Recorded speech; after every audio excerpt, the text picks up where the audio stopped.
Okay, very good. We'll start then, and Kent, we'll let you start it off and get us going.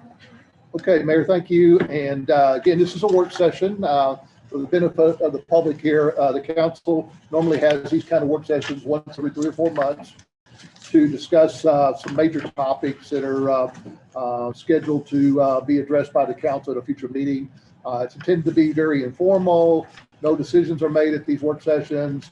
It's just an opportunity to kind of have an open discussion. And the council also has indicated in the past that they want to limit the number of topics for these work sessions, so we have plenty of time to talk about each of the items on the agenda. So today, for example, we only have 4 topics, and we generally get done before noon time. And I'll just kind of go through these topics very quickly so the public will know what we're going to be talking about today. First off, we're going to be talking about the hotel occupancy tax application process. This is where the city awards funding to local organizations for their promotional activities and historic preservation and other items that fall within the state statutes. We allocate money every year for local organizations, and we'll talk about the process and whether or not the council wants to change the process this year from what we've had in the past. And then once the council has this discussion, then we'll get started with the application process. And Shelley Goodwin's on the call today. She's quarantining right now, but she coordinates the HOT application process. The second thing we'll talk about is the comprehensive plan, whether or not we want to start the comprehensive plan over the next couple of months, the complete new update to the comprehensive plan. And this has been something we've been talking about off and on. We don't have it in our budget right now, but again, the council will talk about whether we want to try to add that to our budget this year, or do we want to wait till maybe after the 1st of October and try to budget it for next year. And so Jason will be giving us a report on that. And then we'll talk a little bit about the street improvement program. This is a follow-up to a study that we did last year through Kimley Horn Engineering, where they did a really thorough analysis of our street system, how traffic flowed between different areas of town, how we could minimize congestion and create more traffic safety in our community. And Clinton Bailey and Garrett Bond will be leading that discussion, and hopefully we'll get some direction from the council on how the city should proceed on some of these street improvement projects. And then last but not least is the city council will be talking about my performance goals for 2021. We have started that discussion last month, and so they want to, I think, complete that discussion today, and then we'll bring those goals back at the next council meeting for formal approval. So those are the items, Mayor, that we have on for today. So if it's okay with you, we'll get started on the first item. Thank you. I was one that was asking that we would take a look at the hot fund application process.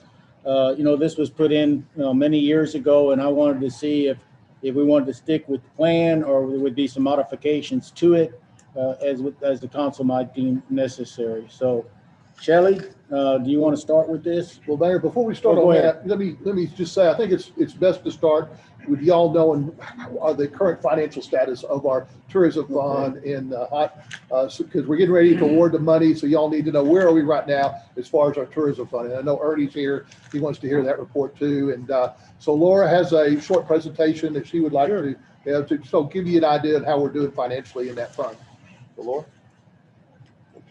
Step up to the mic. Here. Yeah. Here she is. Or you may have to stand for your. Yeah. Okay. Okay. Thank you. Thank you.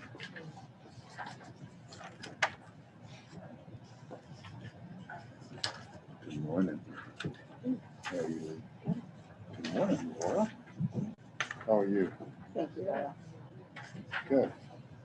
Thank you. Put together just a little bit of information about our financial You might want status. to take your mask off, Laura, so the people in the audience can hear you. Yeah. A little bit of information about the financial status of the tourism fund. At the end of January, the cash balance was $1.7 million. Our cash reserve requirements for the fund is a minimum of 30 days operating budgeted expenditures, which is $292,450 is a 12th of the year's budgeted expenditures. However, due to some large scheduled payments in the fund, we're required to keep a little bit more than that, just to ensure that there's sufficient funds to pay the expenditures and still meet the reserve requirement. The estimated tourism fund at the end of February, we don't have it balanced yet, but we're working on it. We're estimating it to be about 2.2 million. And if the budgeted amount, based on our budget, the tourism fund balance at the end of the fiscal year is estimated to be about 1.3 million. We have a quarterly payment that's due to the Convention and Visitors Bureau. And in the new fiscal year, that will be due the first day of the fiscal year, which requires a larger fund balance at fiscal year end to meet that requirement. The city has budgeted $480,000 for the hotel tax distributions that you'll be discussing today for this fiscal year. Our quarterly payments to the CBB are budgeted $618,807 per quarter for this fiscal year. And we still have 2 of those payments that will be paid out this year for a total of about 1.2 million. They're due on April the 1st and July the 1st of this year. And then at the bottom of the sheet of paper that I handed out, I just showed you when our quarter end is and when those hotel tax reports are due and the payments due also. So that's when our large payments are collected during that month of when they're due. So, Mayor and Council, the two, I think, most important numbers on here is the estimated fund balance at the end of this fiscal year, which is $1,351,226. That's where Laura projects we will be at the end of this fiscal year. That's one of the most important numbers to keep in mind. And then the second important number is the quarterly payments we pay CBB, which right now are $618,807. Now, keep in mind that that payment is likely to go up on next year. So basically, we need to have at least $618,000 to $700,000 in fund balance at the end of this fiscal year so we can pay CBB October 1st. So if you subtract those two numbers, you can see we've got about $700,000 in excess revenues in the tourism fund over what we need to pay CBB on October 1st of this year. So any questions? Did we lose you on any of that, or you kind of understand where we are right now? We're in good shape. We've got basically about an extra $700,000 in that fund.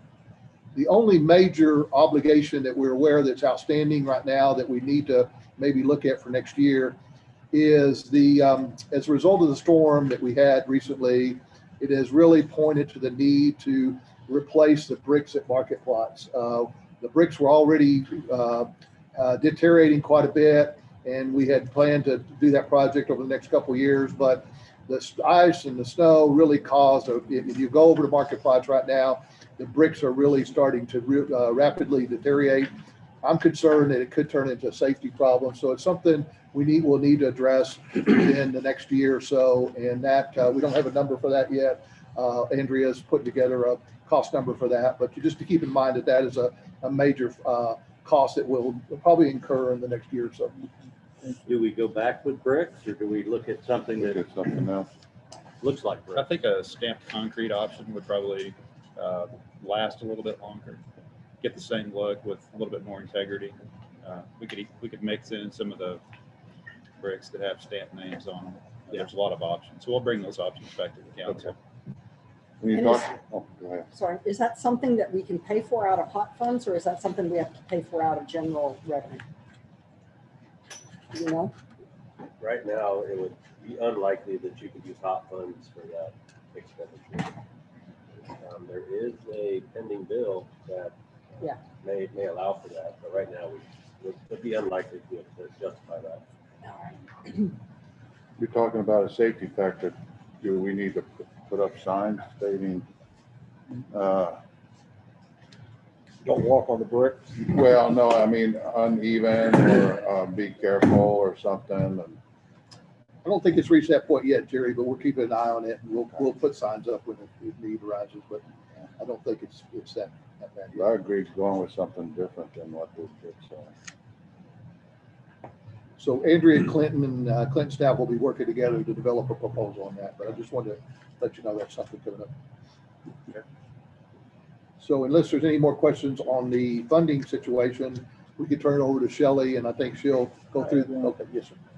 Laura, can you tell me the percentage of your hot fund collections? Are we, since we did this delay, I mean, are we at close to 100% collection, or where are we at on I collections? think we're ahead of where we probably Could you get a little closer? I'm sorry. can. That's okay. No, we're doing well on our hotel tax collections right now, so we're probably where we should be or maybe. No, and I guess the question I asked, you say we're at, I'm concerned about the ones we deferred payments. Have they come up and paid their, Yes, we collected most of that as well. We're still okay, having most, to but not follow all. up on, but the majority of it's taken care of. Okay, good, thank you.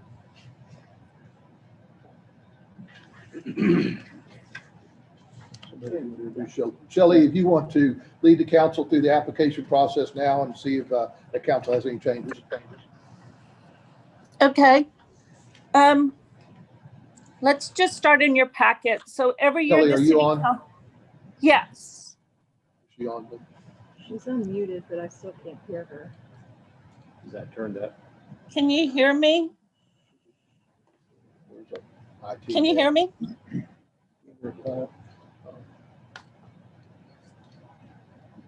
Can you hear me? Second here. Eric? Eric? You come out? And let's play. You may just call her, Ken. I got it, yeah. Okay, can you hear us? We can't hear you. We can't hear you yet. So, one of y'all grab that, make sure the volume's turned up. I think it's on the side. Hey, let's see. Oh, shut up. Ask her to try again. Try again. Uh-oh. Try again, Shelley. I got it. I'll get it. I got it, Paul. Shelley logged off. Shelley logged off. She's. Yeah, if it's beeping, it should be working. That's right. No, I can do Got it it. if she can't do it, yeah.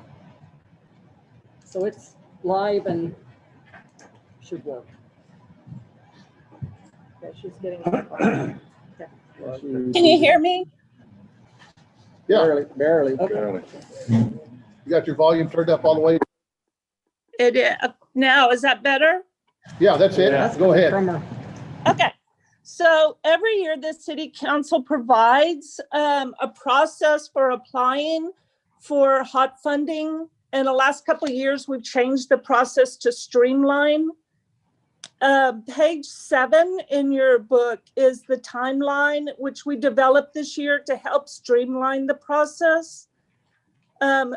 And I've listed all the different things that we would do. March the 4th, we'd update the website, the documents. March the 8th, we'd send out the letters to all past applicants, and we would do this by email to speed up the process. March the 10th, we'd run an ad in the paper. March the 26th would be the deadline for applying for funding. March the 31st, we'd provide the packets to the council.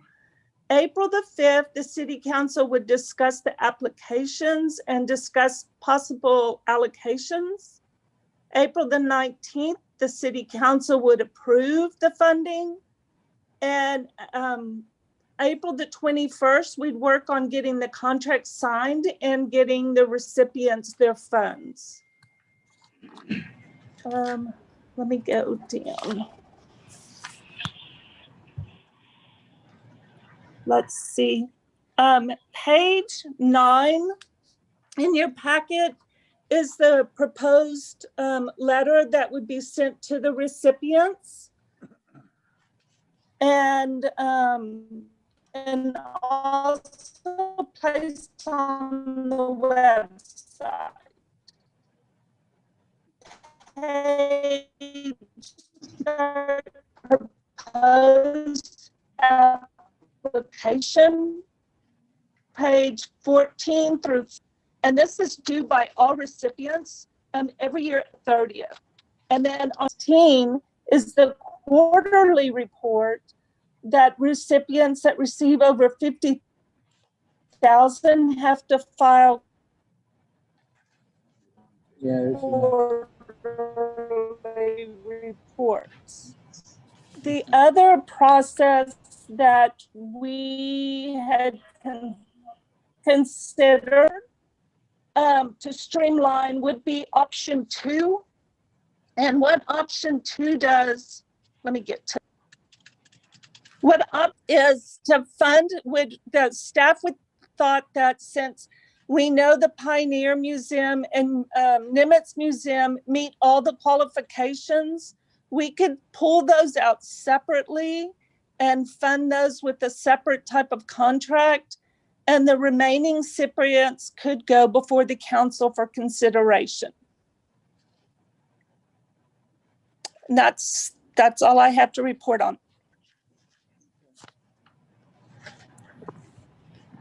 Oh, that's basically the process. So I think one of the things the mayor wanted to discuss is whether or not we want to give an annual allocation to the Nimitz and the Pioneer Museum and not put them through the app, or not have them go through the application process, just separately fund those. So Mayor, I think that's your thank you. I appreciate that. Before we get into that, is there anybody in the audience that would like to speak to this at this time? Okay, council, what are y'all's thoughts? Stay as we are, make modification? So what would be the length of the contract for the 2 museums? How would we handle It'll that? still be 1 year. Yeah. Only 1 year? Yeah. Is there a possibility to do a multi-year? I think that's okay. Well, Or we could do a, how do you know how much money is available? well, I mean, I'm just saying the contract would provide that they'd basically be automatically approved for their new amount if it's within X percent of their old amount or something like Well, that. there would be a stipulation to address Councilman Musselman's that as long as funding is available, then the amount would be in place. Yeah. It would be subject to any changes if we had a loss of hot Right. revenues. Yeah. Right. But an appropriate contract would let us put them on a biannual or even a 3-year approval rotation, something like that. Let's do it. I like option 2. The only thing on the Pioneer Museum, I would think they have an operating budget and then they have special projects. So do we set the operating budget up on the contract? And then if there's special projects, they come forward That's the way it would just work. like everybody else. That would make sense. We Well- got Gerald here, you can address that. Okay. I'm confused as to the money that all the organizations on this sheet receive are based upon guidelines set up by the state. I don't believe that the process we have is so onerous that the organizations, their needs change every year. They don't apply for the same amount of money every year. They don't have the same, the same advertising plans, the same restoration plans every year. So it seems to me that by doing this, what we are doing is we are saying that in the city of Fredericksburg, that some organizations are more worthy than other organizations, and they should be, they should be in a special category where they're guaranteed funding, where the rest of the organizations on here have to come and justify.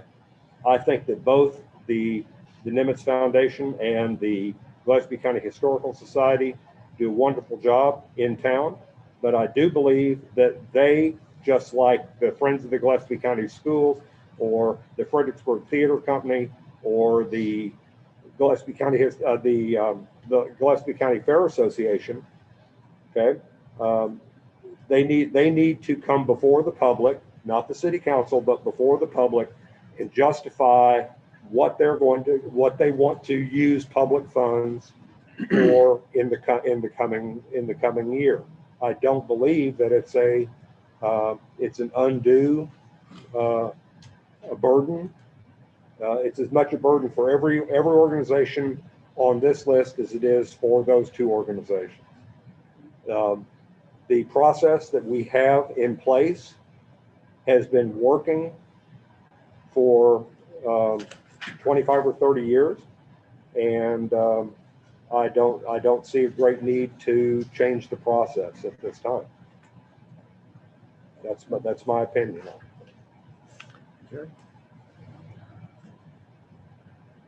I just have to think about it.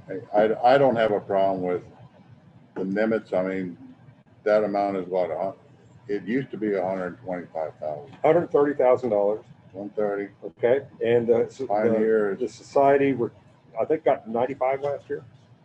Operation or maintenance? We don't have operation. This was 95 for advertising historical preservation. Remember, I don't think we can give money for operations. We've got the categories that the state sets up. Here's what I'm going to use the money for based upon the categories set up by the state of Texas.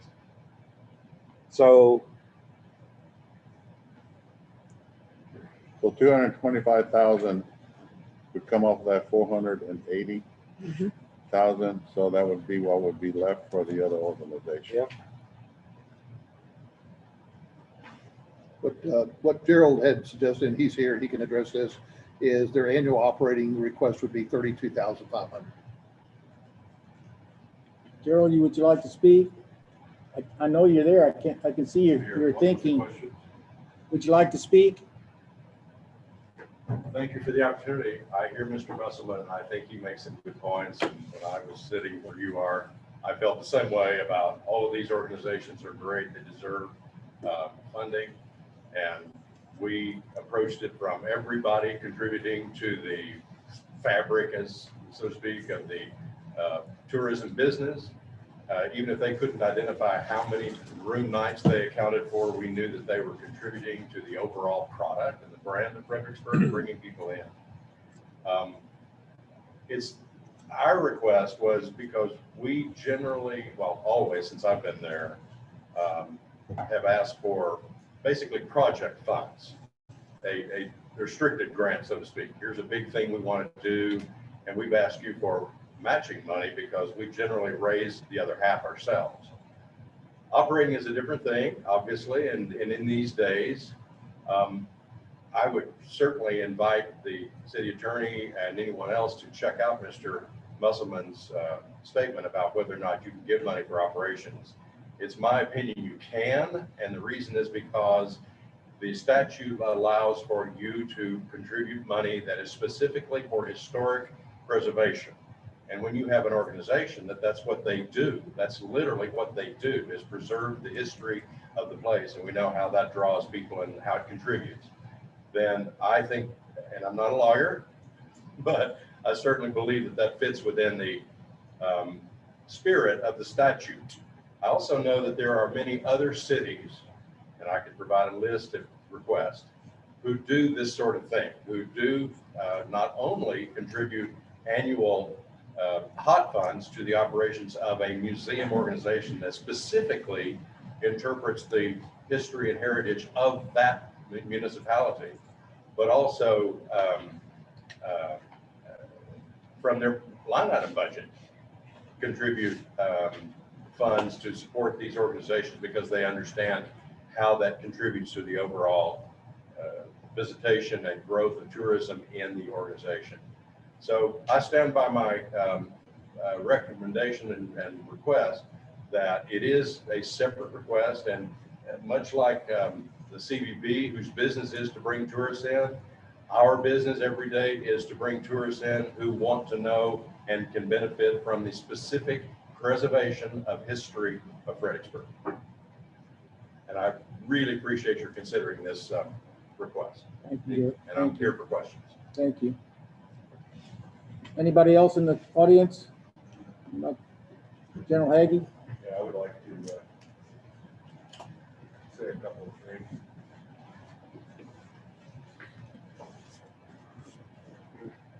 Since I became a head of the Edwin Nimitz Foundation back in 2008, I've come before the council each year, starting in January 2009, looking for hot funds. First of all, thank you all very much for your support for that. It has enabled us to work with the CVB and advertise outside of Fredericksburg. I actually think we've done a relatively good job on that. I might mention we received significant publicity nationwide when over 200 museums applied for Smithsonian affiliation, and 4 were selected by the Smithsonian. We were one of them.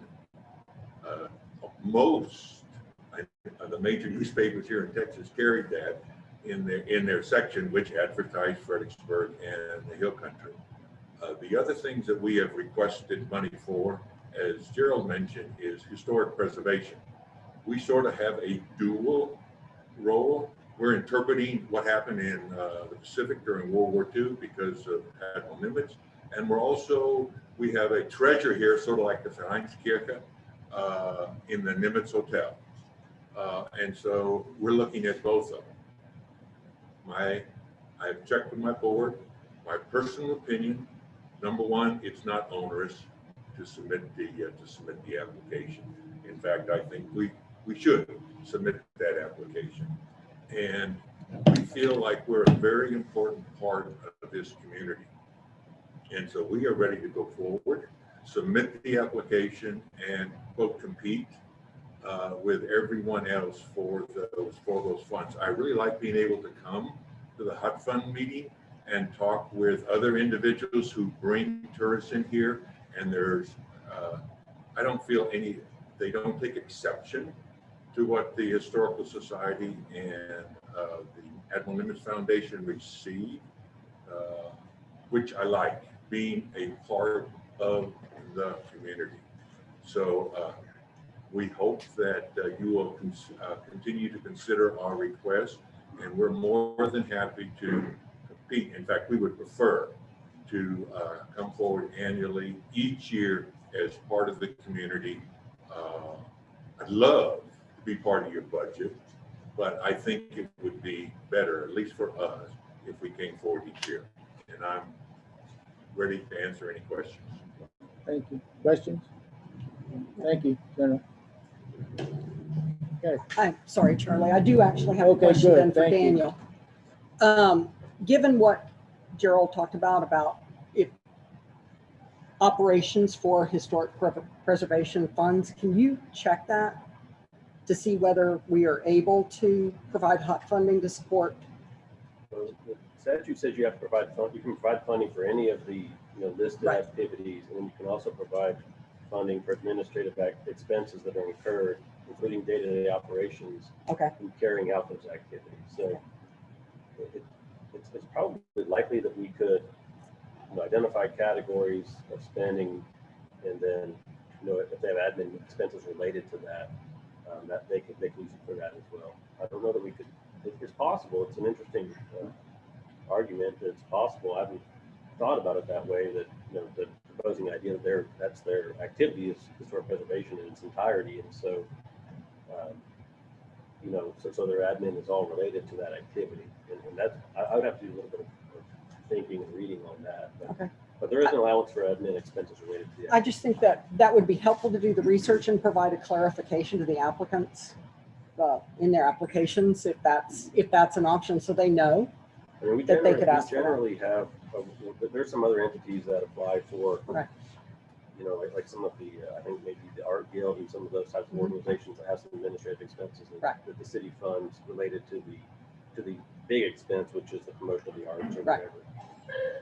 And then on the multi-year contract question, any contract that I draft for the city that's beyond the fiscal year, I put in a non-appropriation provision or clause. So any contract that we enter into that's beyond the fiscal year is subject to future appropriations by the council. And if it's not appropriated in the contract, we terminate in the next fiscal year. So. Okay. I think at this point, I'm more comfortable with a clarification on inclusion of administrative expenses as part of their applications, and then leaving it to where all applicants come through at the same time every year. I think getting out, I think Tom's got a good point. Getting out in front of the public every year, I think, is important, and us being able to see the full pool of applicants simultaneously without carve-outs would be helpful.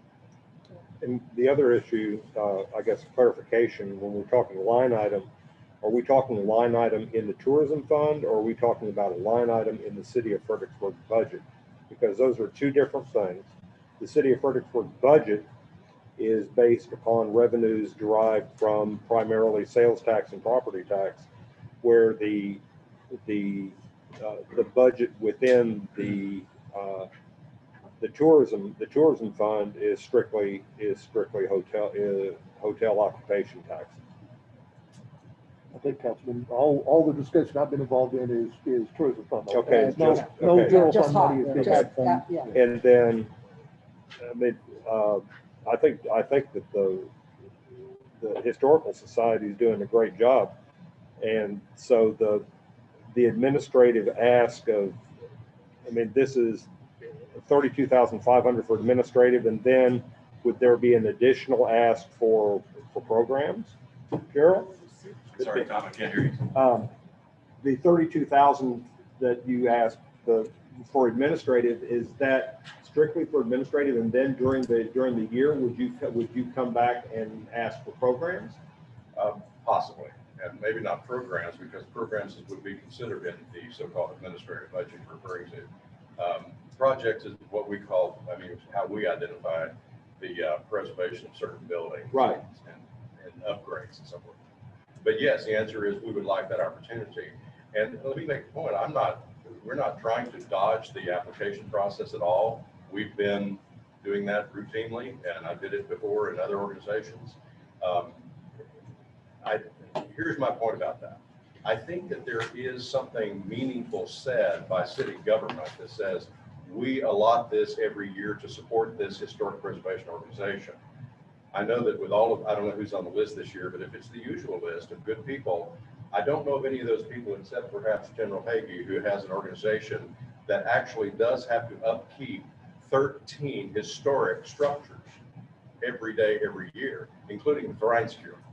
And it's not breaking the bank, but it is essential, and it is something that the Historical Society is absolutely responsible for. Kent mentioned a while ago about the bricks at the Mark plots. That is something used all the time by people who visit and so forth. So it seems to me that would be available for hot funds, but I know that's your decision. But you have to upkeep the park. You have to upkeep certain things because you know there are going to be visitors using it, including infrastructure. So historic structures is not an inexpensive thing. So that's our point, Tom, and it's certainly not about not wanting to apply for it. It is a set aside, essentially. We acknowledge that you do this and you have operating funds that you must raise to take care of business. And then if you have a big project, like you're going to renovate the VK or something, which y'all help us do, then that's a separate issue. But please be aware, if you decide that you'd like for us just to apply for this annually, we're good with that. Thank you. I don't know that, as many times I've been on the council, I don't know that they've always come forth and we've always approved it. And I know General Hagee and Hoover, and you know, what they're doing is great. I don't have a problem with allocating it on the option 2. I don't think we would have a problem there. If they have any other maintenance or something like that project come up, which you do, I mean, then we can look at allocating some more to that process. I still in favor of option 2. General Hagee has a good point. The funds that we would allocate every year, I'd still like them to come before the council and give us an update every year. I think that's a great opportunity for everybody to hear what's going on and what they're doing. I think it would be a huge benefit for the Pioneer Museum to know that they're getting operating funds every year. And then if there's special acts, they can present that separately. Don't you think that the Friends of the Gillespie County Schools would also like that? Everybody would. Every historical based organization in town would like that. And I know we're talking about the two largest that for the past 15 years have received the largest allocations of hot funding every year. And they have done, both organizations have done a superb job of doing everything that the council has asked to demonstrate here's where we're using the money. Okay, and I know that that was one of the things when Gerald was mayor, is that was, let's make sure that the people are that the organizations that apply are using the tax dollars appropriately, and they're justifying them before not only the city council but the community. And that's all I think that process has worked, and I see no reason why we should change that process. Well, I'm sure My opinion. I hear a consensus. So I'm glad we had the discussion, and I think we have a consensus in a direction in which we should go. So we won't require them to go through the application process. We don't have a consensus. That they do not go, they will go through the application process. You want them to go through the application process? Is what I'm hearing as a consensus. Okay. Is there anyone else that'd like to speak to this? I don't want to exclude anyone. Okay, thank you. And then for one thing, we're not talking about a reduction of the appropriation to the Conventions and Visitors Bureau. Absolutely not. Okay, no, thank you. Well, you know, you got three, you take the Nimitz Center, Market Plot, and Pioneer Museum, and those are the three biggest tourist items here in Fredericksburg. You know, we got to protect those, and we got to keep those going, period. People will come here to drink wine, but then once they have a bottle of wine, they don't know what they're doing anymore. Thank you, Laura. Thank you, Shelley, if you're still there. Okay, item B. Thank you. Thank you all. Report and discuss, discuss and report and discussion on the comprehensive plan. Jason? Yes, sir. There you are. We may have a couple of people in the audience that want to speak on this item. You want to let them speak first? Yeah. Okay, yeah. Audience, okay, George, I see your hand and your head. I see the reflection. Thank you very much. I see the reflection, George. There are biblical benefits to having a bald head. If you look about this. Thank you. Yeah. So I want to speak to this because in NASA, I've done a number of very huge projects, the International Space Station, the Space Shuttle, and various new technologies. And what we do is we look at the environments, the expected environments first, and we characterize those. We can't go to the moon or Mars without characterizing that environment. And we create a vision mostly or a lot based on that environment. And so I would first of all say, as you develop a vision for this way Fredericksburg should be, assess the environments, get it down on paper, understand what we expect to have. For example, the delivery of drones and the number of drones that are going to be flying overhead. And how are we going to understand who's the good guy and the bad guy? We don't have an infrastructure to address the drone identification systems that are coming, for example. But there's a lot more what I would in term as environments besides technologies. Is the environments of the pressure from outside governments, whether it's federal or state or county, to pressure Fredericksburg into things that we might not want to do.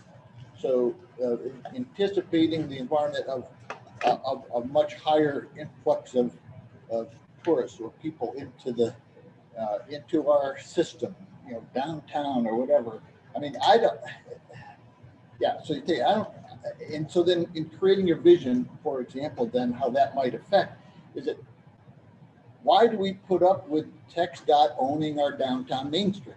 Because it's going to create accidents. It's going to, you talk about preserving the tourism. Well, one of the main things we have for tourism is that downtown Main Street doesn't belong to us. So you know, as you create a vision, look at the environment. That place is going to get more and more crowded, more and more accidents, people trying to back out of that parking spot. And so environments and then requirements are essential. You know, we can't get rid of our brand. We have to have affordable housing. We have to have utilities. We have to have community. So you got to define what those requirements are. We cannot lose in that process, and then create your risks. Okay, so we went through some risks, but if you don't identify all the risks, you probably will not be able to accomplish, accommodate those in your plan. You may miss some street improvement, for example, or what to do with water running through the town in flood. Okay, then you make your vision. And the vision, I think, is really important. We've done that a lot in NASA. We put it out to the public as, so people understand it. Sitting at the end of the comprehensive plan, everyone should be able to look at, here's a physical layout of what Fredericksburg will look like, given the date, 2025, 2030. But, I just imagine it sitting on the table as a layout of where we want to go. And it might be something that is a part of every meeting. Yeah. So that's a little bit of how we would do it in NASA, and we would continue to attack that plan over and over again. So. Thanks, George. Thank you. Anyone else? Okay. Morning, Council. Thank you, George. I'll piggyback off of what he said. Everything he mentioned on a comprehensive plan is kind of what we do. We identify those risks.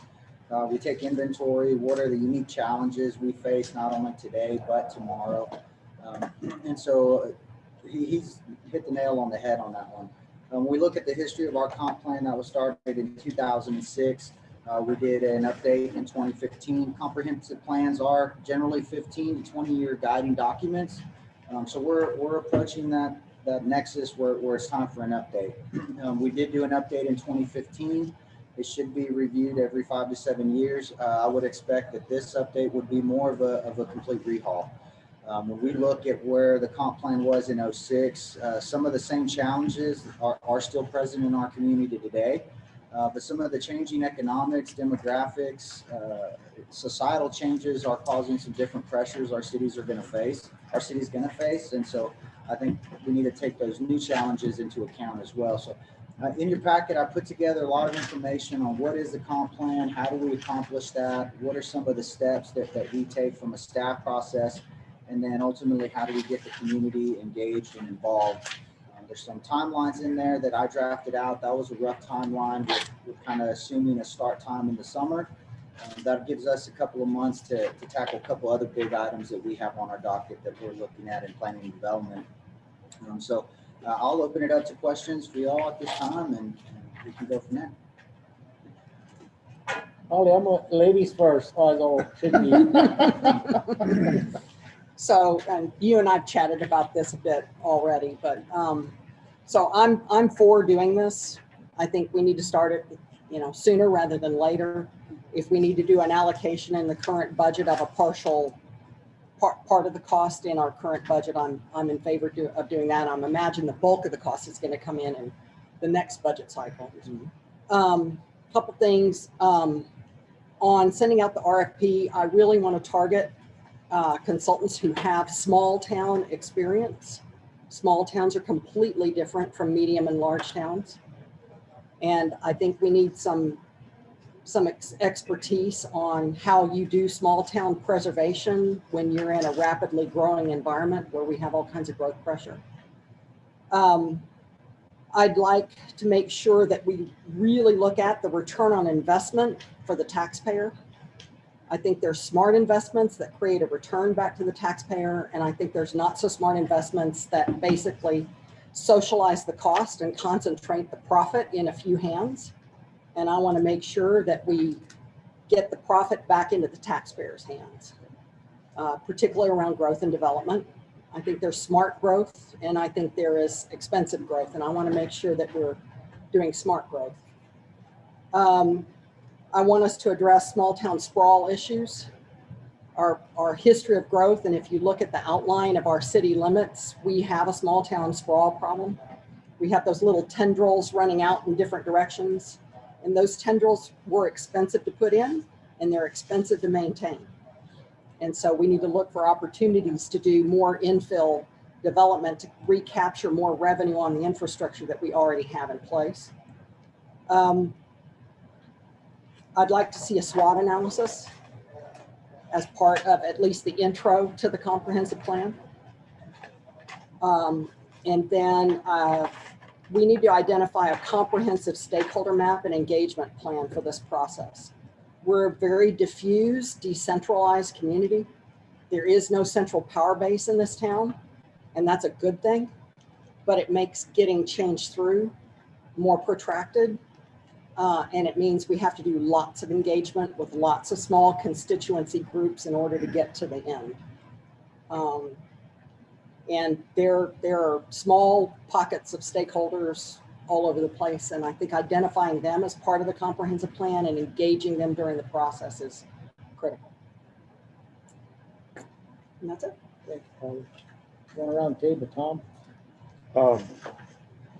I was involved with the 2006, and in fact, I think there was an update before 2006, 2002 or something. I was on some committee at that time before I even was on the council.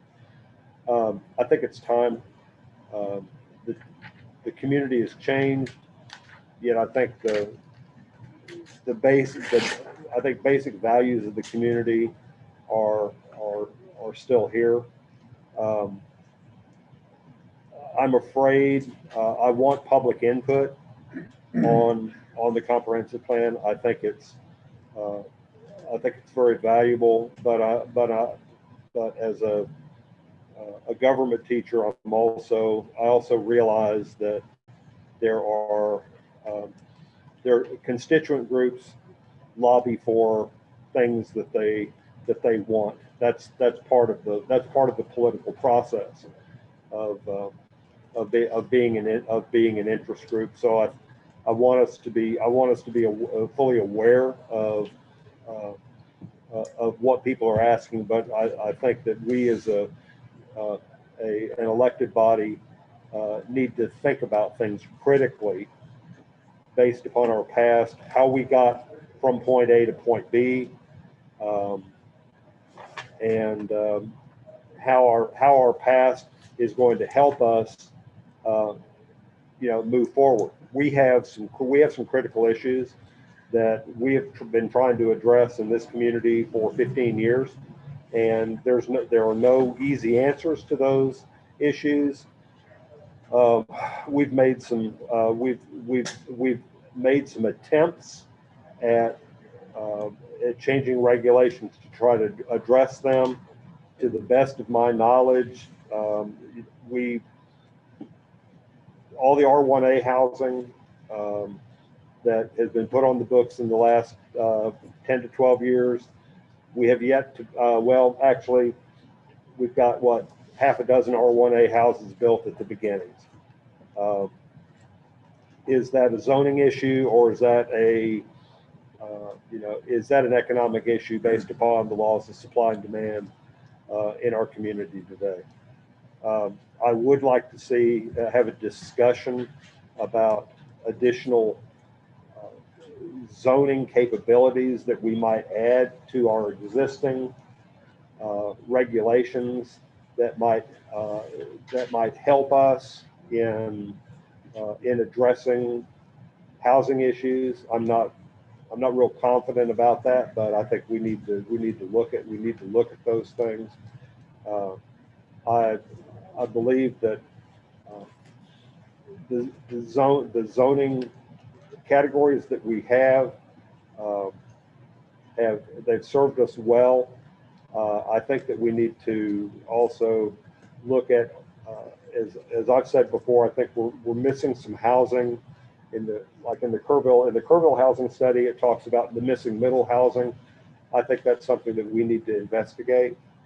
But I'm also not in favor of at this time of any kind of wholesale revamping of our existing zoning structure.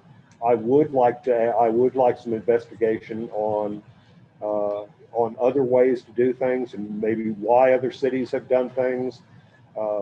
Bastrop, Texas has just they did a zoning plan. I'd be glad, I'd like to have hear what they did and how it's affected them. What are the positives? What are the negatives? I'm not ready to jump off a cliff in our community, but I'm not in favor of just sitting still, because as our community changes, there are things that we can do to make quality of life here better, and also to provide the services which we are elected to provide to our community. So I say we move forward. Like Polly, I think that if we need to get the ball rolling with the budget amendment this year, then I say that we allocate some money so that when we get to to budget time this summer, and we have a more firm, maybe a firmer figure on it's going to cost us this much money, then I'd like to have some idea of what that figure is going to be. But if it costs us some money now to get us that figure, I'm in favor of doing that. Bobby? I think well, I've stated since I started being on the city council is Fredericksburg is going to change. I think the key is managing the change and managing it in a way that suits the citizens of Fredericksburg. And I don't want to be in a position 10 years from now and go, boy, we missed out on something and town's not what we want it to be. And I think the comprehensive plan is something that we need. I would like us to do it sooner than later. I like the timeline that you presented. And I'm in favor of a budget amendment if we need to do that. I definitely want the public input, but I also believe that if we've got something in the current comprehensive plan that isn't working, that we have the courage to change it and not just leave it in there because that's the way we've always done it. Typically that doesn't work out. And I think we need to look at what other cities are doing as far as small towns, cities or small towns. And if there's things that they have in their zoning plan that would apply here, I think we need to take a look at it. And if we have things that in our zoning plan that aren't working, we need to have the courage to change it. So I think it's a good thing, and I think we need to hit it hard now. Jerry? Well, I agree with what y'all been saying here. And this is why we're sitting here talking about it. I think that there's a lot of things that we've talked about. I think our staff is very talented and has taken a lot of these steps. And I think there's things that are already on the table that they don't have to reinvent the wheel on. I agree with Holly on the increasing our base here with the annexations and things like this. In order to bring in more revenue and stuff like that, we need to keep working on the annexation part. And I kind of like this here on the page 7 here, this number 8 is said provides strategies and policies to address issues of affordable and workforce housing. These policies should address the definitions of each possible actions to mitigate rising home prices and possible ordinances or tax breaks regarding appraisals and property tax freezes. You know, when these people come in and spend millions of dollars on a home and renovations and all this stuff, it looks pretty and everything else, but it really affects the little Sunday house beside them or mom and pop little home there. You know, you know, if there's some way that we can get our state rep to come up with something to help out on a different tax basis or whatever, you know, you have to look at. I think Kerrville median housing is at 308,000 and Fredericksburg's at 408,000. That's what I saw from a realtor over in Kerrville. I don't know. Yeah, I think we need to do something here. I mean, your plan here, looking at it here, Jason, it just looked good. The highway and the street improvements and things like that. There's a couple of them I'm going, where in the heck are they located at? You know, I'll have to drive and see where they're at. Mulberry and. You're talking about the next item.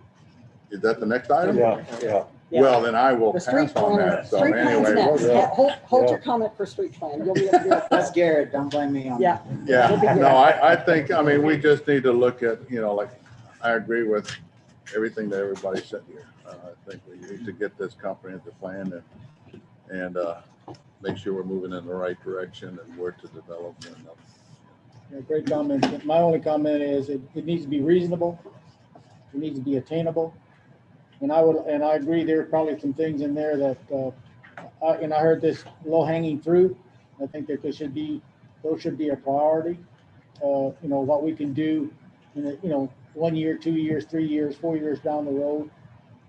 Speaking of housing and so forth, you know, are we ever going to get there? We've been talking about this for years and years and years, and that could be not with something we can address, but you know, we can certainly keep it in a plan. So those are the things I like to see, and I agree with Bobby. You know, there are everybody else's comments, but you know, we've got to make it realistic. We can't have the pie in the sky, you know, situation. We can't say, hey, we want a Taj Mahal city here. We're not going to do it. We're not that community. The community input is important. Yep. Absolutely. You know, what do the citizens of Fredericksburg envision our city to be? So that's where I don't want this humongous comprehensive plan that's not reasonable and certainly is not attainable. Right. And the other thing that I have is that just because there's a zoning category in a large city doesn't mean that that zoning category is appropriate for Fredericksburg.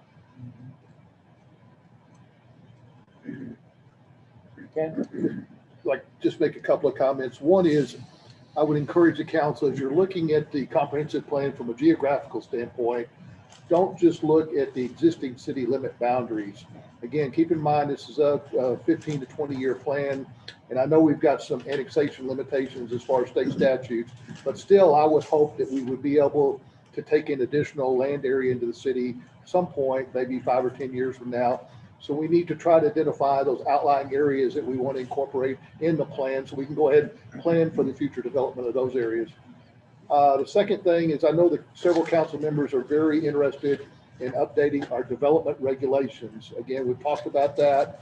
When Jason was hired, we asked him a lot of questions on that during the interview process.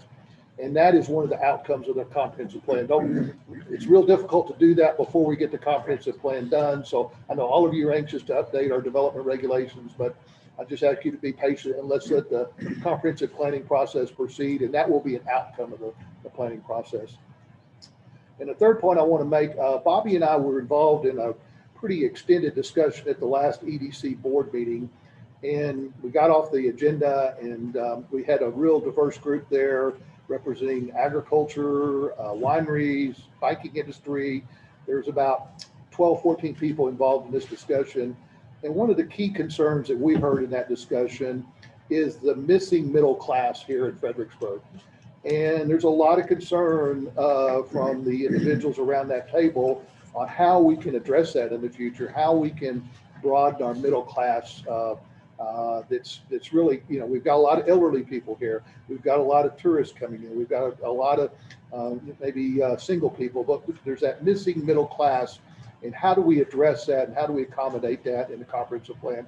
I think that was a really, Bobby, I don't know what you want to say about that, but I thought that was a really kind of timely discussion. And a lot of what we're doing here is how do, as we grow in the future, how do we encourage more middle-class people to move to Fredericksburg? It's at the schools, it's at the jobs, how do we make that happen?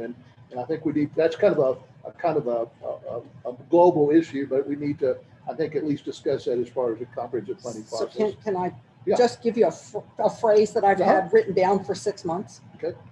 How do we attract and retain full-time median income to upper median income working families? You offer them. That's the group, but it's not just how, you're right, it's not just housing, it's schools, it's amenities, there's a big answer to that question. It's a big answer, but the primary answer is unless they have a place to stay, they don't think about the other stuff. I agree. But I think if we frame it like that's Right. the target demographic that we're trying to address, And this is all. then how do we address it? Right, and then this is tied into, we have a changing economy Right. in the last year with COVID. And I think what COVID is shown the business community is, hey, there are other ways that you can conduct business. And I think one thing that we can't do as a city council on our own is, but we can encourage the political leadership higher than us, is we need to do everything we can to expand broadband communication so that people can run businesses from their home. Those middle-class entrepreneurs can say, hey, I've got this. I'm going to start my business in Fredericksburg. I'm going to live there because I can do that. I don't have to be in Round Rock. Okay? I can be in Fredericksburg. I can be in Kerrville. But until we have the ability to, that's an attraction that's going to draw people here. Well, in fact, Tom, that was my last point, and it gets back to what Polly was saying about the SWOT analysis. That's an opportunity that's been identified as far as COVID more than anything is the more and more people want to work at home and work remotely and so forth. So how do we take advantage of that opportunity? Certainly we need to have more broadband services and other things, quality of life and so forth. But I think there's some new opportunities out there that have been identified over the last year with people having to work remotely and so forth. So how does Fredericksburg be a leader in taking advantage of those opportunities? Well, I think that's part of the comprehensive plan. And I would like city staff, Mayor, I think that that city staff needs to maybe prepare a detailed memo for us,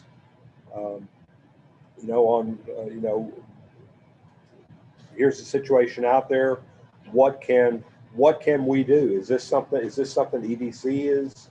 It's their number one priority is working on now. It's their number one task in their work plan. Tim has been assigned that as his number one goal.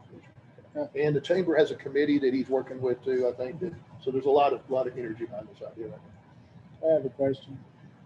And I think, Tom, you might have alluded to it as well as Polly.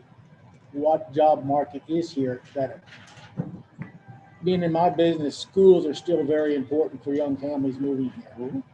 That's, and medical. Right. Okay. Police protection, fire protection, all those things are important.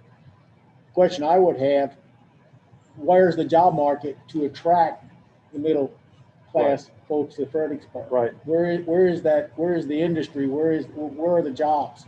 What's attracting those people that are making? How do they get here? And I would take people who can work out of their homes, maybe just on the upper end of the middle class. Yeah. It would be a thought. Maybe. I don't know. My wife works at So that, I think USAA, that, and those to me, people, that's the real they're all critical remote part. What's the job market here to attract? Well, and The 50 what's the to 60 potential? What's the yeah. potential? Well, yes, what's To the, attract. okay, yeah. And that's, I think was already alluded to, that's gonna be Mr. Lindbergh's push this year is to find something or whatever to develop that. Well, I mean, I take the example of USAA where my wife works. There's 40,000 people there that now can work remotely that don't have to go to USAA. Maybe some of those would be willing to relocate to Fredericksburg if we offer the right housing and education and everything else. And they would be again, that part of that middle class growth that we could. Yeah. Right, but then, so your wife works at one of the biggest insurance providers in the state of Texas. Okay,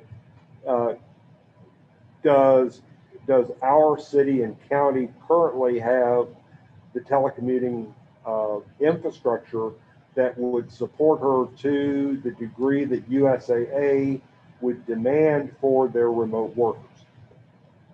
It does right now. It does She has right now? 3 computers set up in her room there, and she has complete access to Everything. all over okay. the world. But the problem is, as we get more and more tourists, the system Well, it bogs crashes. down. It crashes every weekend. Yeah, so, And that's the nodes. Because aren't we working on increasing nodes downtown? AT&T, are they working on that? but we're, Garrett's Yeah. working with AT&T. Yes, they're getting very close.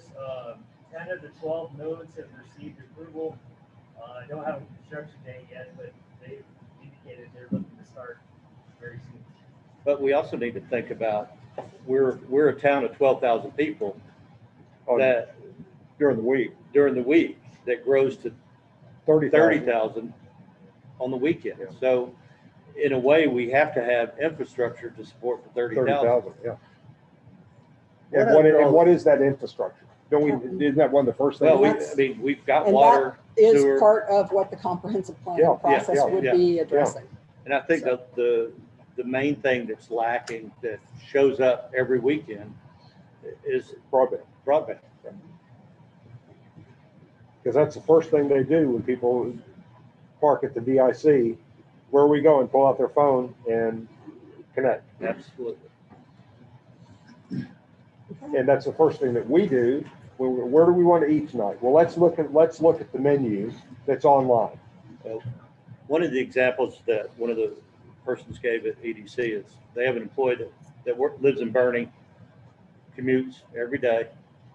And they talked to this employee and said, why do you come here?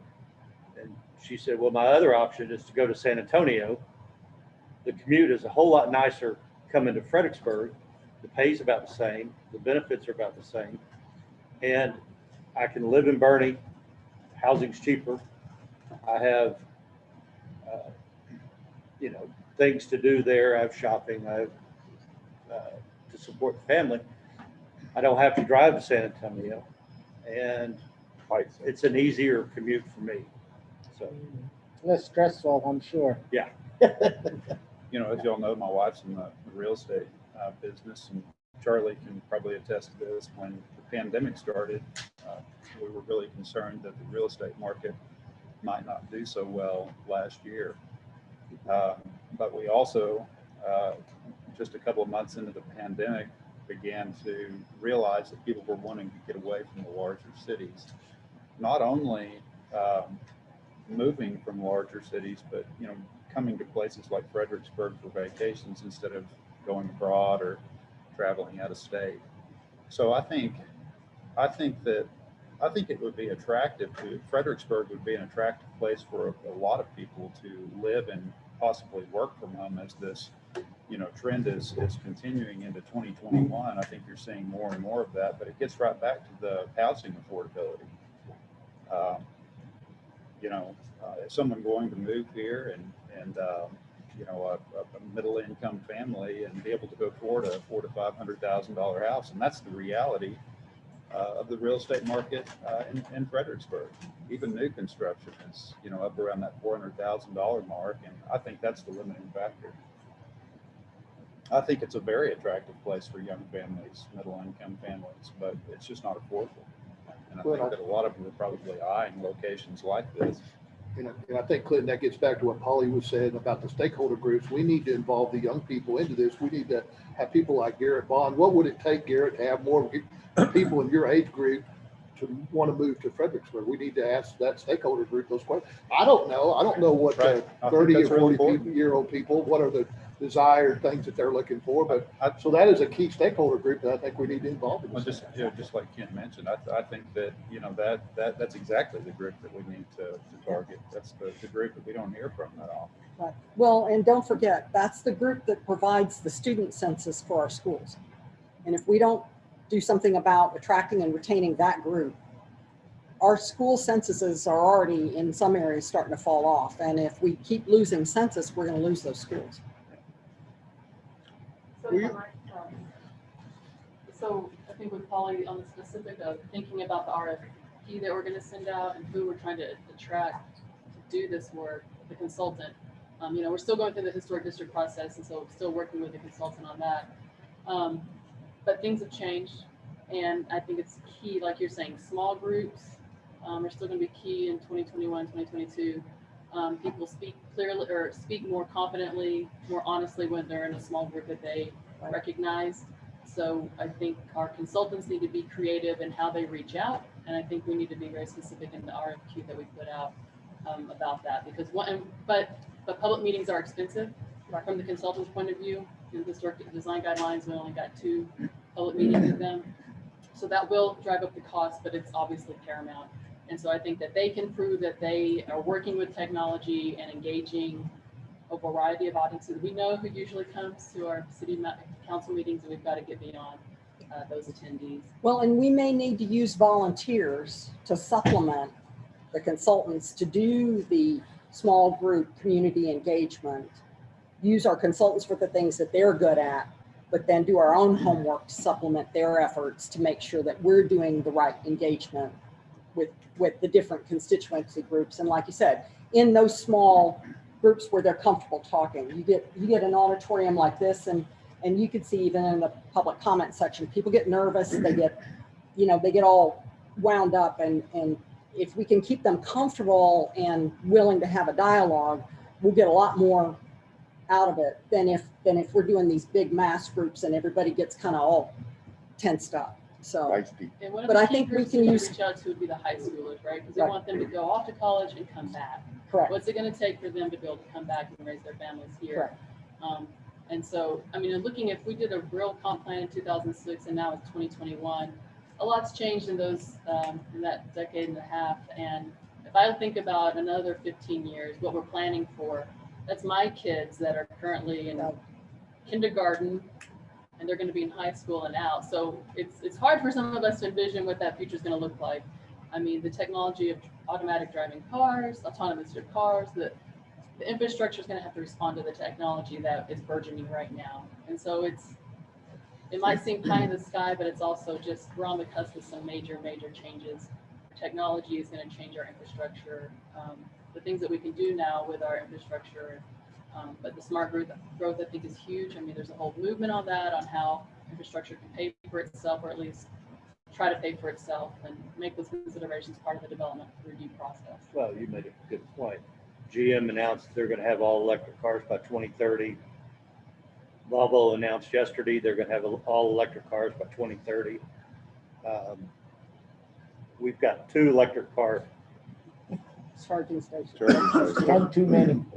At least one of them works all the time. Oh, okay.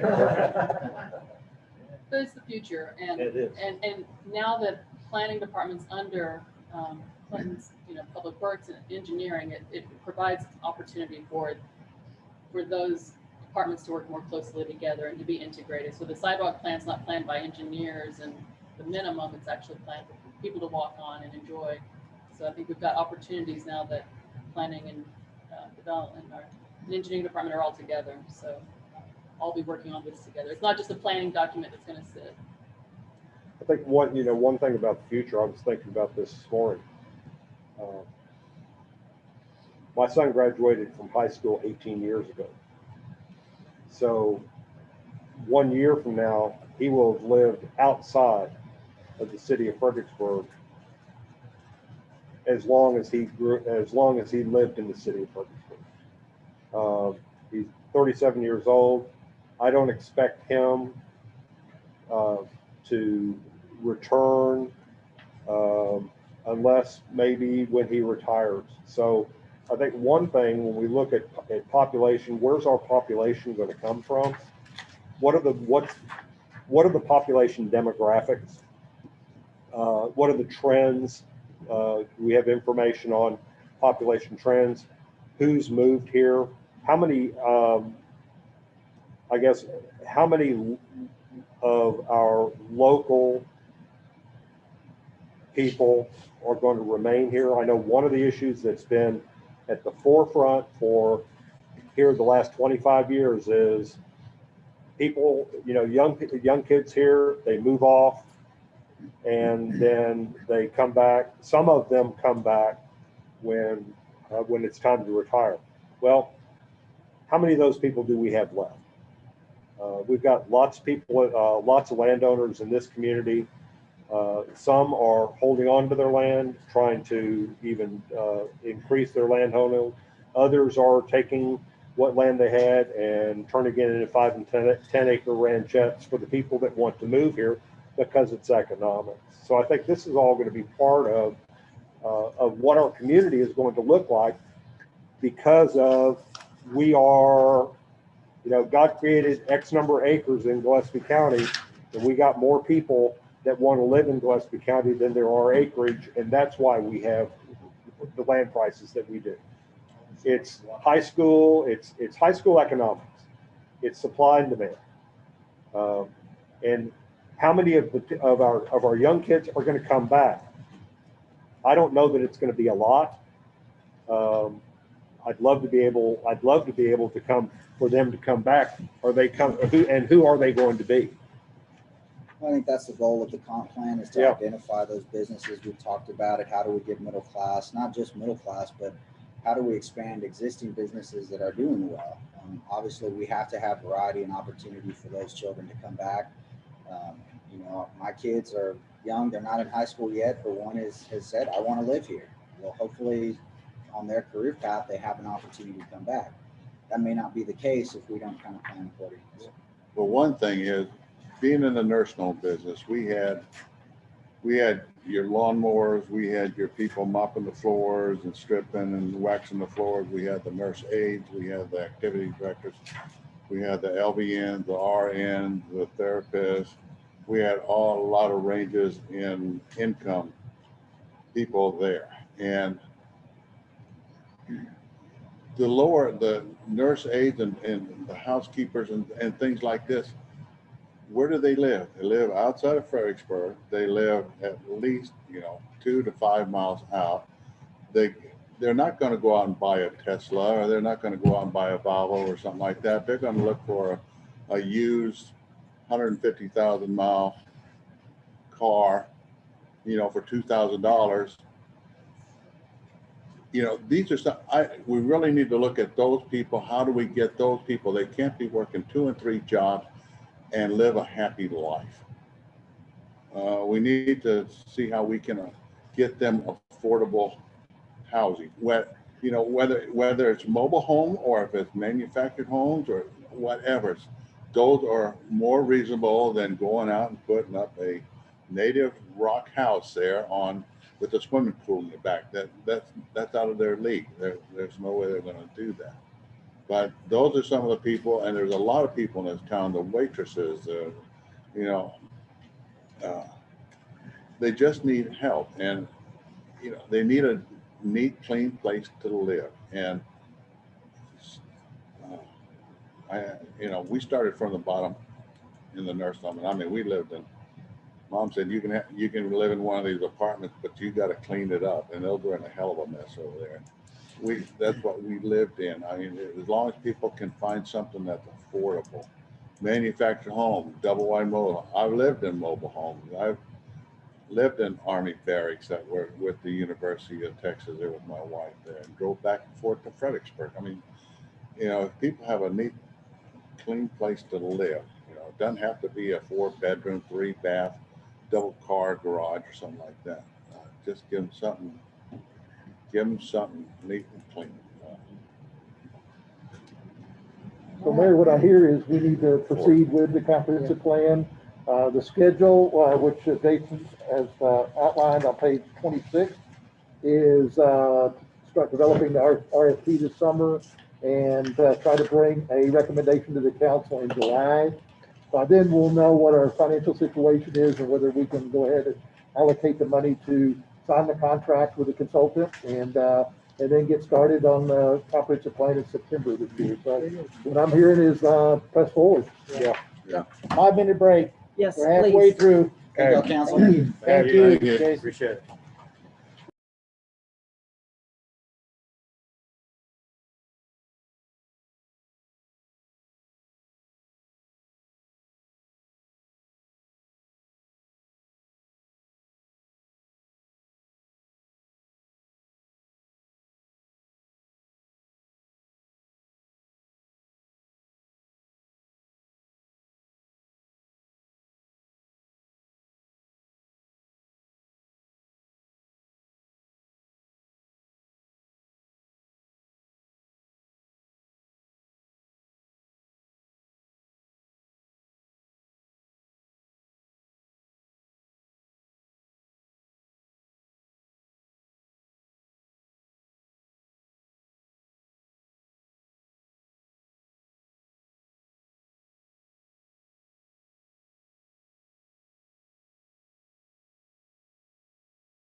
We're going to move on to item C, report discussed on the City of Fredericksburg Street Improvement Program. That would be Clinton Bailey and Garrett Button to make that presentation. So I can talk now then on this? About the streets, yeah. Yeah.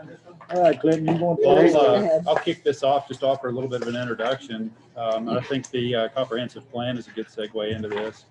You know, transportation's another thing that, similar to affordable housing, we've been talking about for a long time in Fredericksburg. In fact, going back probably 60 years, we've been talking about the relief route. So transportation planning and transportation projects have always been real important to the city of Fredericksburg. So with the relief route, that's more of a long-term solution to traffic congestion, mainly Main Street traffic congestion, mainly trying to get those large trucks off to accommodate other traffic. We had talked about the project with different groups, talked about different scenarios with that project, and then began to realize that there may be a lot of improvements we could make to existing roadways in town to help with a lot of that congestion. Not only help with congestion, but also make these necessary connections that would also promote future development in Fredericksburg. So we had a transportation master plan completed in 2016 by Kimley Horn. We continue to work with Kimley Horn, but in that transportation master plan, there were a number of projects identified. I think about 26 different larger transportation projects, roadway construction projects. Those were prioritized projects. We pulled the top 10 projects out of that list. We actually visited with the council regarding the entire study and those top 10 projects in a work session similar to this back in 2017, believe it or not. Had a similar discussion in 2019 with the council. So there's 3 or 4 projects that rose to the top. Those are all included in the background today. In addition to those projects, we began to talk about some other low-hanging fruit, if you will, projects. Safety and intersection projects. Kimley Horn completed a TIS that included a lot of these projects, and these are low-cost projects that actually have a pretty good impact. These projects range from restriping of some intersections to reconstruction of some intersections. A good example of a project we recently completed was the conversion of the Milam Austin Street intersection to a 4-way. That's working really well. Almost got T-boned there this morning, but I think people will finally begin stopping there on a pretty regularly, and that's going to be much safer intersection. So I think we're closer. Charlie, did you intend to do public comment for this one? We can later. Later. So I think that right with all of the information that we've accumulated since 2016, all of the good work that Garrett Bond's done coordinating with TxDOT, Kimley Horn, we're closer right now to actually doing some of these projects and making some major changes on the transportation side, transportation system in Fredericksburg than we've ever been in the past. So with that, I'll let Garrett get into his discussion, and then we have plenty of time at the end of this to allow for council input and discussion. So Garrett. I passed out a presentation to everybody. If y'all could just follow along, I'll kind of talk you through it as I go over each of the slides. But Do the folks in the audience have it as yeah, well? I think everyone has one. Okay. Everybody good? Good. All right. Thank you. Main thing we want to do is just revisit the results of the traffic impact study and then update you on where the projects currently stand. So slide 2 just gives you an overview of the discussion today. Main thing I wanted to mention is the TIS broke the projects up into short-term and medium-term projects. The kind of design windows we're looking at for the short-term projects is like a 5-year plan, so out to 2025. The medium-term projects, we were looking at a 2040 design window. as Clinton mentioned, this is meant to be an open discussion. So if you have questions about any of the particular projects or just want to add some comments, feel free to jump right in. So with that, I'll start on the short-term projects. The TIS included an analysis of 30 areas of town. That included all 26 signalized intersections, a number of corridors that are seeing a lot of congestion, and then also some intersections that we had some public safety concerns with. PD provided a lot of good crash data that Kimley Horn utilized in their analysis.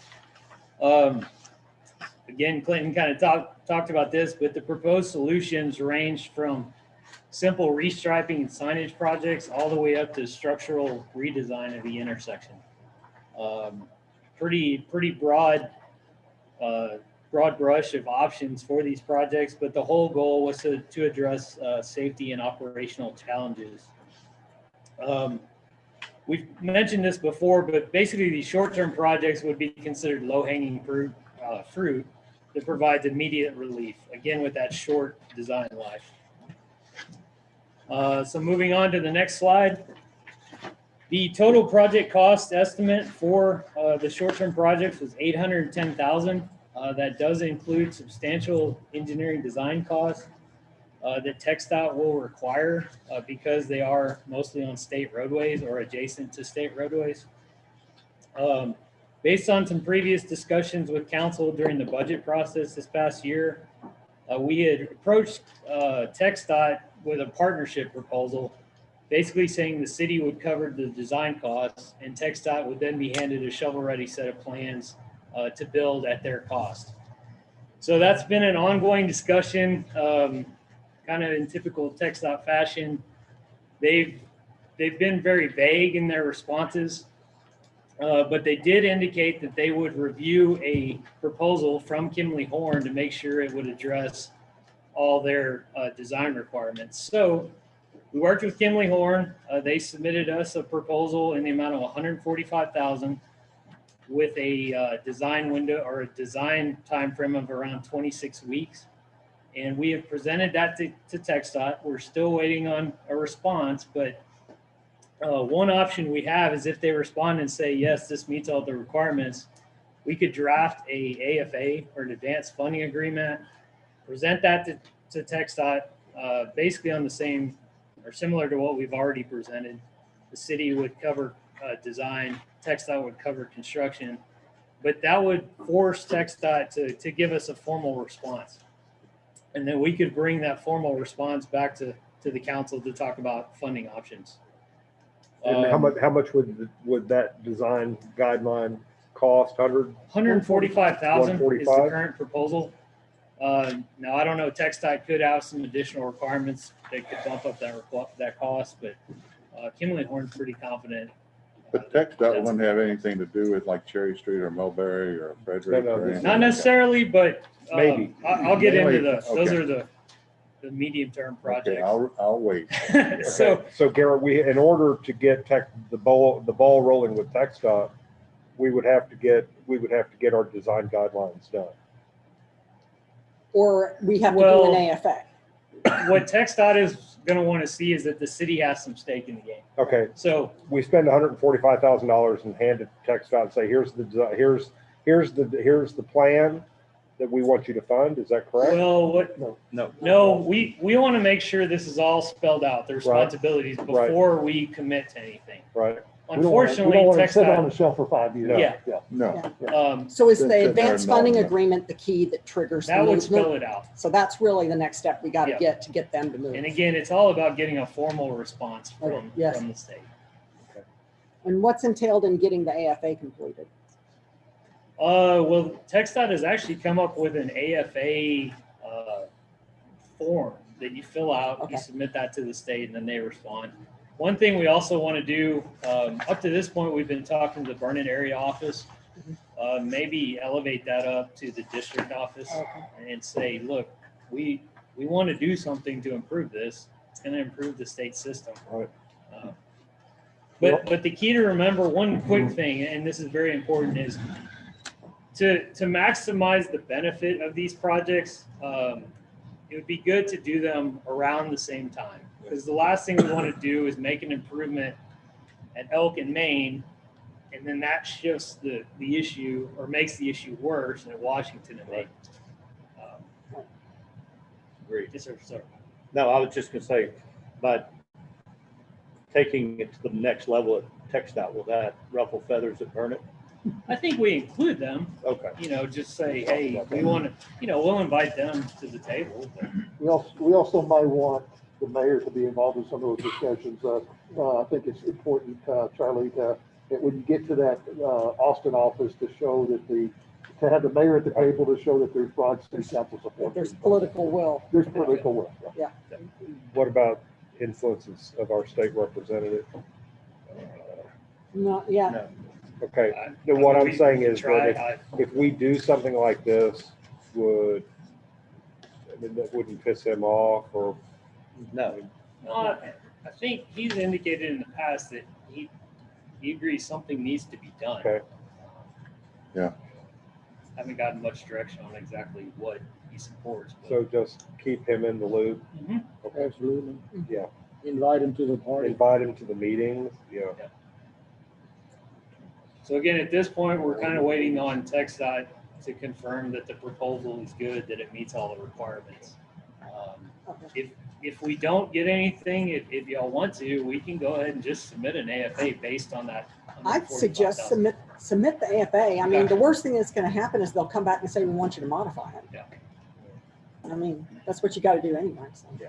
And Kimley Horn has indicated TxDOT may come back and say, you know, we support the projects. As far as a local match, we'll take the design cost, but the city also has to pay 20% of construction. At least we'll know. Yep. And then at that point, we can come back to y'all and talk about it.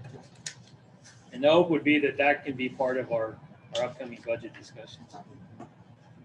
So in that case, I would like to know before we do final budget for next year. Well, I'll use that as kind of the Use that as our We kind need of to know. timing. Yes, thank you.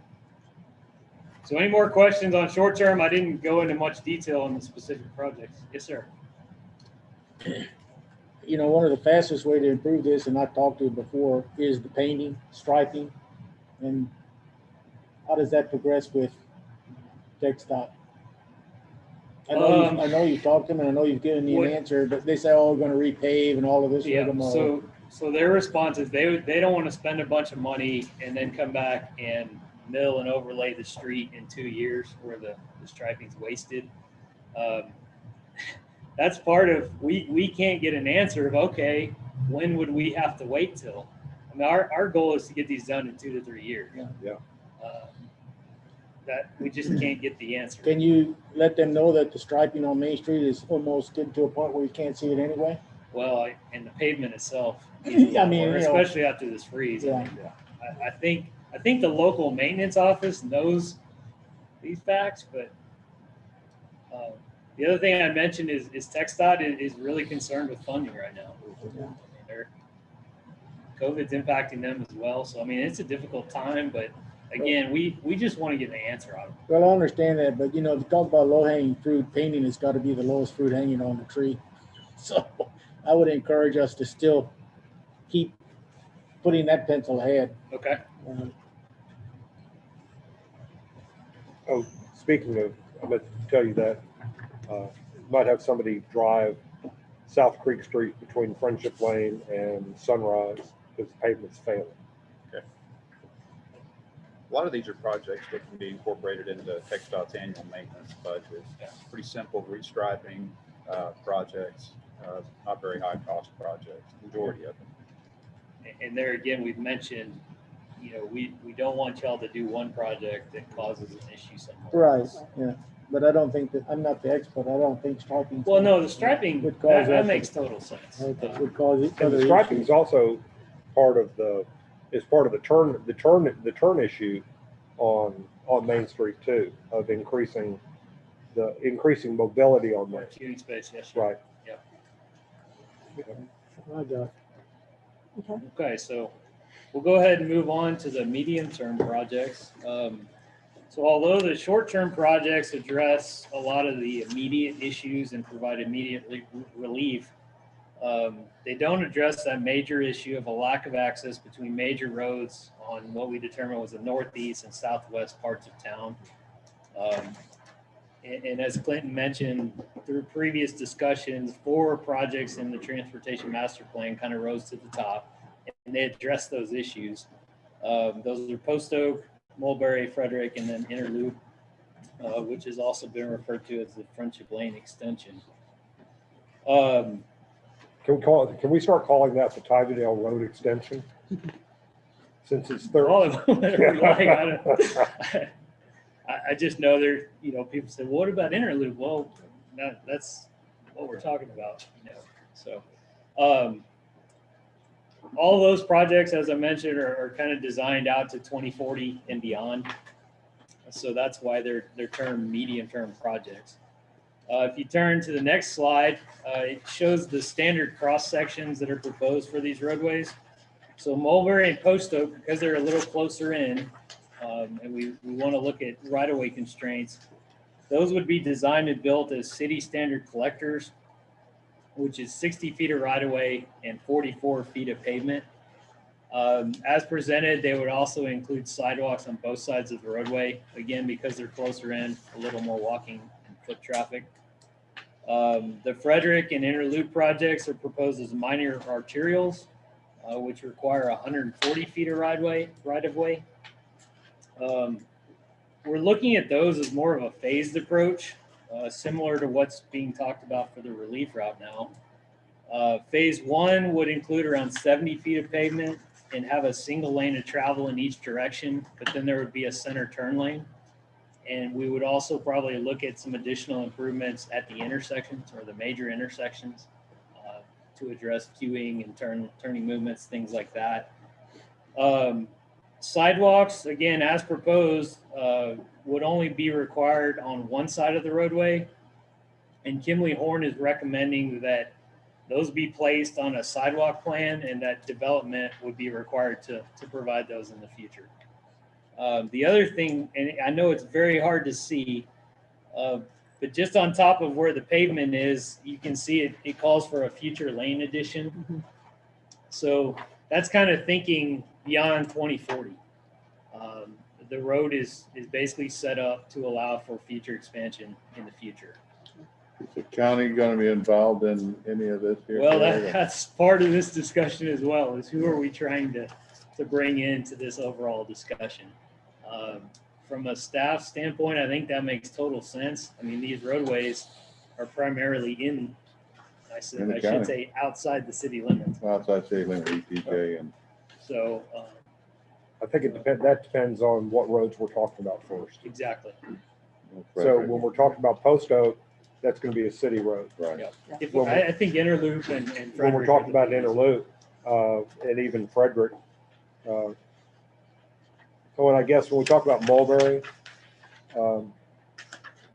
people in the community are going to be, I think, confused over Mulberry. They need to understand that Mulberry is the new Moore Street. Exactly right. And that the reason for that is moving it out away from residential area. It impacts the Golden Hub and vacant land there as opposed to residences along Moore Street or Burbank Street. We can put it on Burbank Street. I think Burbank might be a little narrow. But... Yeah. And Jason's gone. No. Oh, he's back there. Okay. Yeah, you're welcome, Jason. So the next couple of slides kind of go into a little more detail on all four of these projects. So in no particular order, is the first is Post Oak Extension. That has also been referred to as the Cherry Street Extension. But basically what that does is connects West Main to State Highway 16 South via Post Oak and Cherry Street. It's 1.13 miles in length with a estimated cost of $6.4 million. Again, it would be developed as that collector roadway with a 30 mile per hour design speed. Basically, the benefits of that are it relieves West Main, South Adams, West Creek Street, and also a biggie is South Milam, which is already getting congested. It also addresses the current low water crossing on Bowie Street. Basically, a bridge would be extended across, so when we have a large storm event, it wouldn't be inundated. And then there are also those very narrow culvert crossings at Winford Creek, there by Winford Street. So I've also noted the benefit cost ratio. I know Jake talked about this in some previous discussions, Jake with Kimley Horn. But basically that's just a way to compare projects based on the benefits versus the amount of dollars spent. So that the higher the BCR, the more return on investment you have. For this particular case, they looked at a 20-year time span with travel delays and fuel costs built in. So again, it's all just relative. I mean, don't pay too much attention to the number itself. It's more about, is it a lower number or a higher number? The higher, the better. For reference sake, I did want to mention the short-term projects as a whole have a BCR of 33. So again, they're smaller projects. They provide a lot of immediate relief, but not that long-term plan. Can I interject something at this point? Yes, sir. On the Stoke extension to refer back to Polly's concern or her statement earlier about sprawl in the city. I think that if I'm referring back to the map here, is that one thing that the Stoke extension does is that gives us an eastern line. And if I think the city council for the last 15 to 20 years has always looked at the western edge of the city as being the spot where there's been historically more affordable land in that area. So the growth of the city has been west from Post Oak, and then we're looking south from Friendship Lane. And so I'm looking at the map. If we're trying to square up the city, then on the western side, you could go out and square it off on the other where we've annexed and go up and over, and you've squared it there. And then south, it's taking in that land that's between Friendship Lane and they're already annexed land in Frieden. And that sort of gives us a square southern boundary. The northern part of the city, we're limited by the hills. But there's also developable land to the east behind Greenwood, the area around the Golden Hub that's owned by the Eckerts. That whole area, I think is where we're going to be able to expand, and it's close to existing utilities. Well, the other thing, Tom, is there's no real multifamily in this area, and this road would really help to accommodate multifamily. Right. And one of the council's directions in the past was try to spread our multifamily out, so it's not all in your area there. Within 1/4 mile of my house, This would create some real opportunities for multifamily development. 90%. I'm seeing one, I think, right up here at the top of Cherry Street, near Avenue D. You better talk to Ken Carr then. Yeah, okay, right. Well, and a couple more benefits of this is if this was built, it would warrant a traffic signal at Cherry and Main. That's becoming an issue. Then we'd also like to address the issues at the intersection of Post Oak and State Highway 16. That's a mess. It would probably warrant signals there as well. Okay.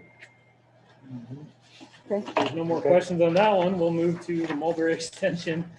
Again, that's formerly been known for many, many years as a Moore Street Extension. It basically provided connection between North Llano and East Main Street. As presented, it would come out at the intersection of Eagle and Main Street, which is by Culligan there and Ace. That is a problematic intersection as well. Just a lot of legs coming off. You got like a 5-way there. Yeah. So So tricky. This one has a price tag of $7.1 million, again, 30-mile-per-hour design speed. Provide a lot of relief to Main Street and Llano, but also the East Travis, Elk Street issues we deal with all the time. And then also 1631, the intersection of 1631 and Main Street is a mess. It's a mess. The other thing, and we brought up TxDOT's support of these projects. TxDOT does have an off-system bridge program that does have some funding. But one option we brought up with them is, or one issue we brought up is the bridge over Barron Street by McDonald's. Is if there's ever an issue there, even an accident, the whole north part of town can't get to the east side. And so this provides an alternate route if there ever is an issue with that bridge. Well, that's a good So, point. there's a chance we could get some TxDOT participation in these projects. Just don't really know yet. I think, again, they'll probably like the further out roads a little more desirable to them, but just something we can bring up. Garrett, is there a modification to this plan to take the connection to Main Street farther east? Maybe not at Eagle Street on Main Street, which is basically, that's pretty close to that curve there, but maybe take it to Gaming Lane, or even to Friendship is. So, yeah, I mean, there's kind of a hybrid plan that would almost, it would be a hybrid of this Mulder Extension to 1631, and at that point it would curve back and try to hit the Frederick Extension. The issue with trying to go a little further east on Main Street in that area, you're getting back into a lot of residential neighborhoods. And so the reason it comes out where it does is the Metzger tract is undeveloped. Okay. And so we're kind of weaving it through, tying into some city-owned property there by South Heights. Okay, and then that whole intersection would have to be totally reworked. Yeah. And we've already had some preliminary discussions with the owner of Culligan. I think he actually supports it because there's some additional property they may be able to acquire. Okay. We haven't gotten too far into that. At this point, these are just lines on a map again, but for the most part, especially these two projects, Mulberry and Post Oak, there's a lot of existing right-of-way the city has that we're trying to utilize. So Part of this is using the Mike Clark right-of-way? yes. Okay. And he has been approaching us for the past 6 to 9 months saying, are y'all going to move on this? So, well, it's kind of on hold right now, but it's a high priority project. So I think he'd definitely support it. Yeah. Garrett, do these estimates, this would be whole for all of them, do these estimates include land costs? Yes. Okay, so that's good. And these are a little different than what you'll see in the TIS. I think even in the executive summary, because the way Kimley Horn presented it in the overall cost for these projects, they added in that $810,000 for the short-term projects. Oh, okay. They were that adamant that we need to do those. So all those costs you see in the TIS show that additional $810,000. If we are looking to move forward on these projects, I do want to talk to Kimley Horn about inflation costs. I mean, prices have gone up, even though this was just done in 2020. Middle of 2020 is when it was finalized. 30%. Yeah. So don't lock in too much on these costs, but they're a good estimate. That's just coming out of your budget. So if y'all want, we can move on to Frederick. Again, very similar to the Mulberry Extension, it provides a connection between North Llano and East Main. This one would come out at Friendship Lane at 290. It's 2.47 miles in length with a cost of $16.2 million. Again, that's for phase one of that phased approach we talked about. Very similar benefits to Mulberry. The only downside of this project is that it doesn't really address traffic for the close-in trips. People would still have to cut over on 1631 or Gaiman. But then again, it does help relieve Gaiman for those people that are Correct. going further east. And then the BCR on this one is a little lower just because the overall cost of the project. And so, Garrett, I guess in a perfect world, the Mulberry extension, we could have an extension off of Mulberry that connected with Frederick. Kind of that hybrid approach, or are you Well, talking I'm saying about if future we put connections? future connections. So if we put Oh. this in the ground, because the problem with this one is that it's still, Pretty far out. it's not the problem with Mulberry is it's still relatively close in town. And people might want to, I see the Frederick extension is more like the continuation of the northern loop for people that want to avoid the downtown traffic totally. They've got Friendship and they'd have the northern loop. I think we'd probably look at trying to improve 1631 and Gaiman at that point. Is if Frederick is built, then yeah, how do we get people back to Main Street? Okay. If there's no more questions on that one, we'll move to the Interlude Project. Y'all are pretty clear on what this project is, but very similar to the relief route concept. It would provide a connection between 87 North and State Highway 16. This project does utilize as much existing right-of-way as possible, which includes Tabardale Road, Kerr Road, and Gold Road. Looking at a price tag of around $20.2 million, 40 mile per hour design speed. If you think about this project along with the existing Friendship Lane, that's where you start seeing that relief to Main Street. The biggest difference, and I'll get into the differences a little more, but this is not for permit load because it's not a state roadway. So we're still dealing with that issue with textile. But it can handle local truck Yes, traffic, just and not trucks- through truck traffic. And I think there's an opportunity. I think other cities have talked to TxDOT about defining a truck route on a non-state roadway. Now, I think there's a lot of things that go into that, and additional improvements might be required on the existing Friendship Lane to get us there. But that's part of that ongoing discussion. I thought those culverts had a weight limit or something like Well, that, that's- but that's then part of it. We'd have to nobody can prove. find out what the weight limits are to those culverts. And again, I don't think we're talking about permit loads. I think we're talking about potentially just a defined truck route that we could say for the standard 18-wheelers that Go. we want them to go this Right. way. Yeah. Right, those big loads will still have to go. Yeah, Be a whole lot cheaper than a relief route. exactly right. But then if TxDOT Well, and soon. did not Yeah. approve it, then you couldn't put sign designation Correct. on 290 East going over it. Correct. But then if we do this, are we going to design it, the build standard? We're going to have more base? I think you would I definitely. think you would have to, And because everybody knows Friendship Lane is the relief route now. And I don't know if I guess Public Works has looked at the condition of Friendship, but it's getting beaten up pretty heavily. well, and you saw 2 or 3 years ago what it was turning into. Right. Council made a commitment to improve Right. it. So we bought ourselves some time. But if this extension were to happen, increase truck traffic, we would have to revisit the existing section, and it could have to be beefed up some more.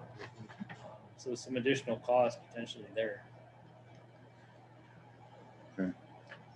I like it. Would the interloop have turn lanes in it? According to At this, the it would. major intersections. Yeah. Okay, Yes, would we be considering modifying the existing Friendship Lane in any way? We're limited now with some of the developments we're talking to currently in your area. Turn lanes are warranted. So we're going to start looking at options for that. With those though, because they're developing and it would be on them to add these improvements, they would be responsible for dedicating additional right of way if it was required. The problem with the city just coming in, saying we wouldn't have to turn lane along the entire lane, well, then we've got to acquire right of way. And there's a lot of existing development along there. Yep. That's And going Pretty to be. pretty close to the sidewalk already, so. This is the project that was originally discussed as being the relief route by the Right. relief route task force Oh, yeah. early on. We took that plan to TxDOT and they immediately said it was too close in. Right. Well, We did have- initially they gave us Well, initially, verbal they did. approval. Close. When I we, mean, when we we were took, close. when Kent and I walked into their offices in downtown Austin and sat down, it wasn't a minute into that meeting that a transportation engineer said, this is too close in. It needs to be a lot further out. You're gonna grow to this point in the next 5 or 10 years, and it's gonna defeat the whole purpose of a relief route. Yeah, it sounds like San Antonio. We had an evaluation of the structural integrity of Friendship Lane completed. And for the most part, it was designed very close to TxDOT standards. However, there's some geometry issues. Oh, yeah. Some of the curves, the speed limit is a little bit low for it to be considered. We had a truck flipped over between the Baptist church parking lot and the Baptist church entrance and the back entrance on Walmart flipped over because of. So there are some limiting factors other Speed. than the type of construction, the depth of the base, the foundation of the roadway. That TxDOT saw as limiting factors of using that for a truck route of any kind. So I do have a question. I'm looking at the next page. That's Yes. showing the interloop versus relief route on the map part. So there's a section that overlaps. correct. What's our plan? That's where we need to discuss, we need to come up with a plan of attack and then, go to TxDOT and say, hey, we're looking to move on this or no. The one thing I wanted to mention on the previous slide, just real quick, the Relief Route Task Force and particularly Corey Keller has had some promising discussions with the TxDOT district engineer here recently. And what they're working on is a memorandum of understanding that spells things out. Like here, I think the goal is to say, here's where we're at today. If this project is going to move forward, here are the responsibilities of each party involved. And that way we have something in writing.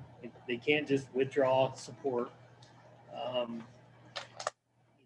I don't know, Ken, Bobby, Benton, if y'all want to add to this, but I mean, I checked with Corey, and unfortunately with the storm and things like that, there hasn't been much progress made. But again, the hope is that we will have a document that says, in order for this project to proceed, here's the expectations of everyone, including funding. Up to this point, it's been, all they've really said is the local community is responsible for right-of-way costs. That's kind of where it's ended. So Trying to go beyond that. At this point, when we talk about Interloop, are we going to also be talking with the county as being a partner in this? Definitely. So they have to have a seat at the table because. And I don't, my preference would be to include them. I mean, this benefits county residents as well. But All of them. all of these projects. So All 100%. yeah, let's bring them in. All 100% of the city county residents as well as the county residents. Yep. We're all Let's good. get that mentality back up, please. Especially the 11,000 that live inside the city limits. Yeah. Right. County residents. So Jerry's our liaison with the county, and I would suggest some point in the next couple of weeks, Jerry and the mayor, maybe organize a meeting with Judge Strayer and Dottie, and let's have some serious discussions on this. Okay, sounds good. But Polly, that's a really good point. I mean, there is some overlap here. So the last thing we would want to do is say we're going forward with the interloop, and that And then they messes come. up the whole relief route, or Right. Yeah, they exactly. blow it out. We want to plan ahead for this. And I think that's kind of what Corey's discussing with the district engineer is this phased approach.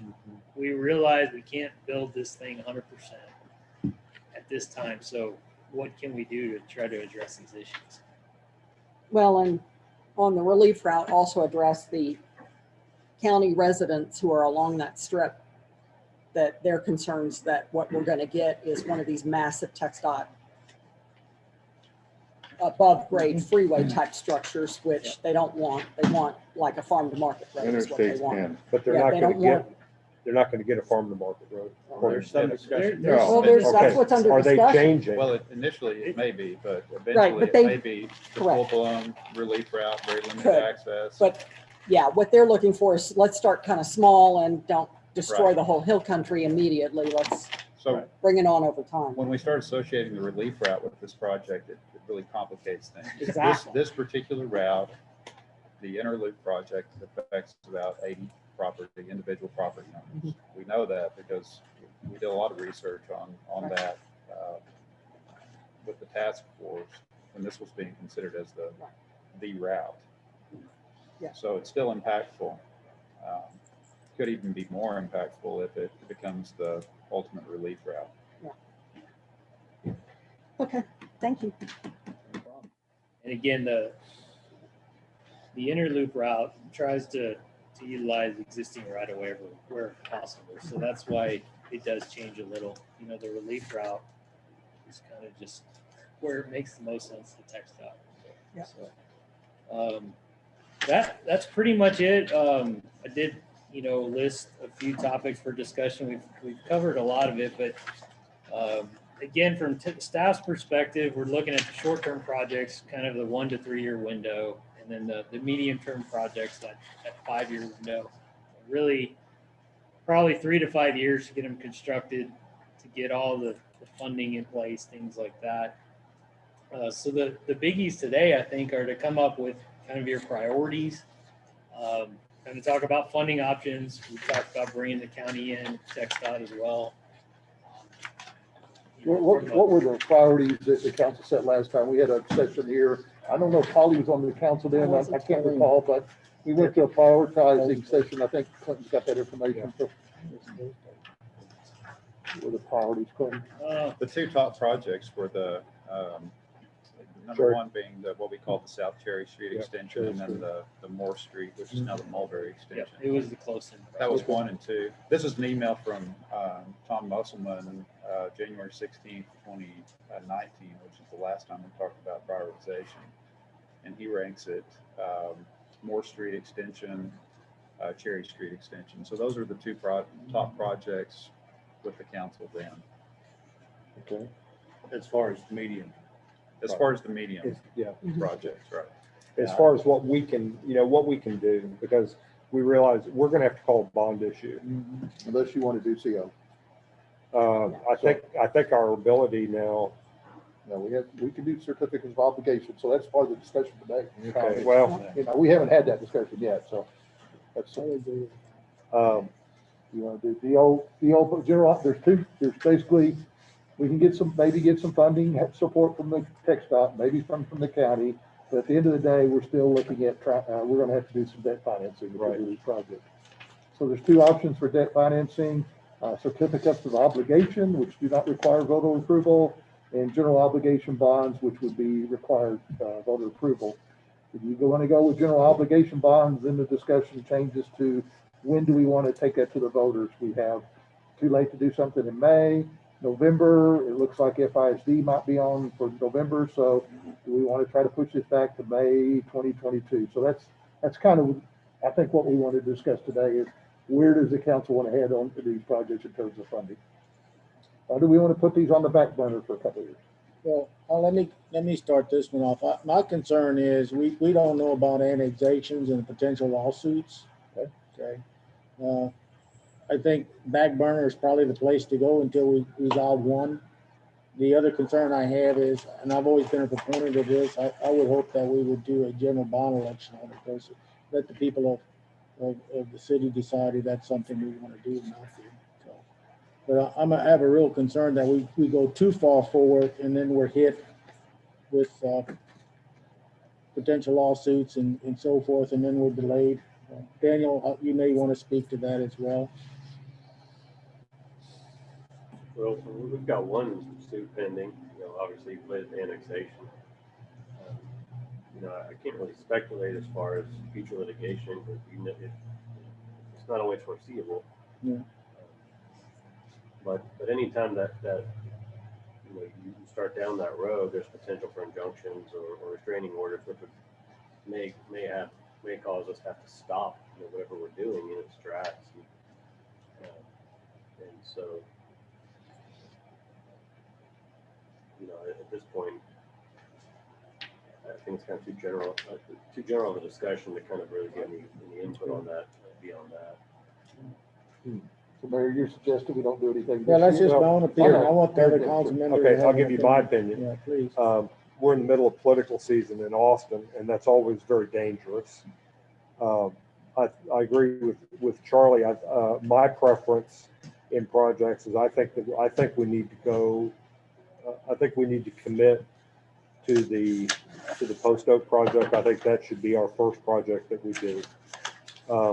Realizing that there's going to be, and I also agree that when we commit to that project, we're going to have to sell the project to the public. I think we need to go to the public for bonds for that.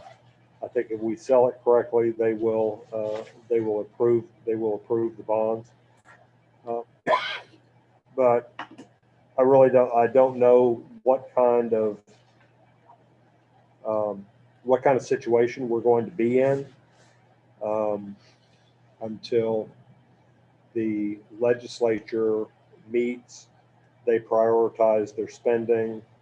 I think we will have a better idea. I think we're not going to have any idea of where we stand as a city until probably late June or early July, because there will be a special session. There's lots of stuff going on in Austin. I would hate to see. I think cities and counties are still have a bullseye on their back by certain interest groups within the Texas legislature. So I think we'll have more information in early summer, and at that point we can make a decision on how to move forward when we start thinking about budget, the 2021-22 budget.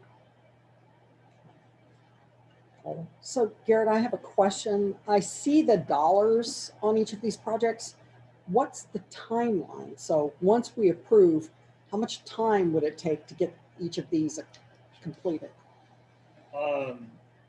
If it was 100% city funded, and it would all depend on a bond election, things like that. So it's all about the funding, but generally, it's 3 to 4 years from the start, from where we are today. You also hit the ground running to get them. And this is for all 4 options? All 4 or each? Each one or all 4? Each one takes 3 to 4 years? Well, no, I mean, we could do them all at the same time. Okay. The process itself, whether it's one project or 4. Right. So we're looking about a 4-year construction timeline from when we get funding and maybe all a that. year of that. Right. Right-of-way Property acquisition. acquisition. Yeah. Correct. Design. Yeah. So total timeline? And if you're interested in, us taking a look at each individual project, I can tell you, we almost have all of the right of way for the Post Oak Extension project. So that one would go quicker, obviously. Something like the Frederick Road Extension, not as much, or the Interlude, certainly not as much. It's nothing like the relief route, 10 to 15 But years. the Interlude project might take 5 to 6 years to complete if we started today. Again, it's very similar to the relief route. Right. All of the We had all the property impact. issues we'd have to. And if it was partially TxDOT funded, all of the environmental, studies that would have to be done. It'd be a long-term project, long-term process. Well, I think you put it to the voters, if you start looking at 20 million compared to 250 million, I put it to them that way. I think most people would come and say, let's do the 20 million. Well, I think the issue here is we got to decide, do we want to go to the voters for a total package? Yeah. Or do we want to go to the voters for a particular project? And my suggestion now is that if we're going to the voters, we should go for a project. And I think the project that is most likely, in my mind, to pass and most likely to be built is the Cherry Street Post Oak project first. And, okay, so piggybacking on that, what would be the cost differential to us from doing a bond project by project versus doing A total package. two projects at a time or a total package bond? You'd save some money, but I don't, I But couldn't it's, tell you that. is it kind of de minimis money? I mean, is it Well, big you money or save little money, one engineer, one contractor, but you'd also save some money as far as the financing cost, just having one bond versus bond. 3 or 4, so. And then the negative, that might be a positive, but then the negative is you're going to the public for a bigger bond, Right. which would have more impact on their taxes I was for a just longer looking at, period of time. yeah, just looking at this, I was looking at it going, you know, Post Oak and Mulberry as a package. Because I don't like, what I don't like is if we go one at a time, then the west side gets a benefit, but the east side doesn't. So the east side residents are like, we don't want to do this because it only benefits west side. Whereas if we're doing like one west, one east at a time, where the benefits kind of more equally distributed across the city, that might make more sense to the just people trying to get around. So what we can do, Charlie, and the mayor, the rest of the council, is we can run both options. Do Post Oak as a single project, and the second would be to group it with Mulberry, and have Dan Wegmiller prepare the financing cost for that, the property tax rate that would need to be increased for both options. And like Tom said, bring that back to you this summer, and you can talk about that this summer. Is that, does that seem? I think that's good. And I mean, I fully agree with Polly's. Anybody who has turned off of Travis Street and Elk Street to get on Main Street, that's the last way that people on the north side of town can go east. And so, you know, we need a way to get the people who live north of Main Street to be able to go east. And that's been a struggle for a number of years. It's how do you get them to 1631? And then the problem with 1631 is then you're at the Olive Street, you're at the Olive Street light. And there's no way to expand that intersection unless you take out Charlie Itz.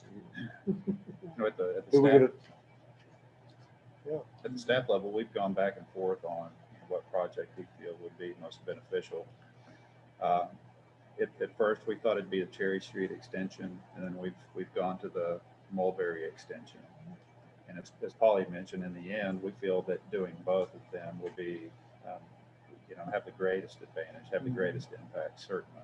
Like Garrett mentioned, if we lose the bridge on Main Street, that's a huge problem. Yeah. So we start looking at the Mulberry extension project. But when we look at new growth in the city and supporting that new growth and addressing that traffic issue, we go right back to that Post Oak project. So both of those projects at the staff level are the highest priority. Well, how many people in Stone Ridge and Carriage Hills will support Post Oak? But if you add the Mulberry into that also, then you have, like you say, you have projects on both sides of town, and that will generate more positive votes on the bottom. That's right. And more relief. Well, I think Friendship is we've been kicking that dog down the road how many years? I mean, it's just been 20, 30 years. We shit or get off the pot, you know? So, I think we need to look at that too. Okay. Yeah. Because the sooner you get started, Hang on a second. Can I? Yeah, Because please, it's gonna Bobby, take 5 you haven't years. had your shot. I'd be in favor of Post Oak and Mulberry as a package. And I want to look at not only the bond, but also CO. We've got some debt coming off and rolling off. And we haven't had too much luck with the bond election lately. And I'll be curious to see how the public views the school bond in November. That's going to be, Because that's going to be a big bond. yeah. My opinion, but it'll be interesting to see how that turns out, and it could be very telling about bonds.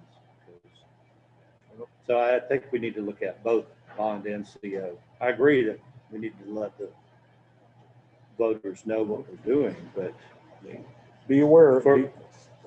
For mobility in Fredericksburg, I think we need to step out there and say, look, we need relief.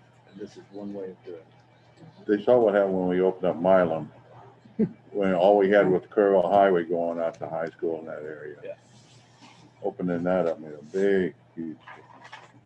Go ahead. I was just gonna see if we could talk a little bit more about the design on midterm or medium-term projects. Thinking about sidewalks, we've got a 3-foot parkway, which I'm not exactly sure what that is. But thinking about the usability of the sidewalks and that we definitely need sidewalks, I would say 5 lanes. I think my generation wants 5 lanes. But thinking about the design of that, and you know, if it's right on the curb or if it's separated from the curb, makes it feel a lot safer, makes it a lot more usable. So maybe looking at some other options for different iterations of this on the medium term. And this is all just real high level. Yeah. We can get down to Yeah. that level of detail when we get into the That's for your design. department Yeah, and Charlie. public works need to get together. exactly, yeah. Charlie, And don't forget George. we're certainly proponents of all of that, but you know, those are all details we can get into. Main thing is we need to fit it in that existing right of way. Yeah. Because I think more people will support it if we're using existing right of way. Yeah. Okay. George, you're on our sign-up sheet and you asked to speak. So, but you know what, George, I might limit you to 3 minutes if that's okay. 3 minutes, I'll be fast. Okay, So, thank you. so this is a study that's all about traffic flow for vehicles. And we just got through talking about this long-term plan. It's, oh yeah, families, and we want to get this right next, you know. It seems to me like you need maybe a follow-on thing that looks at what is the traffic flow for pedestrians, bicycles, parks, and, you know, it's not necessarily connected to roads. We talked about third generation being bikes, but Jerry's and my neighbors, Pat and Gail, they go out every day and Oh, yeah. they're, you know, what's the 20 miles. 85 and something, you know, they go out, do 10 and 20 miles of 13 and roadway, 20. right, out around the, you know, taking their bikes out that whole time. So it's not just limited to younger folks. I might even ride a bike. Yeah.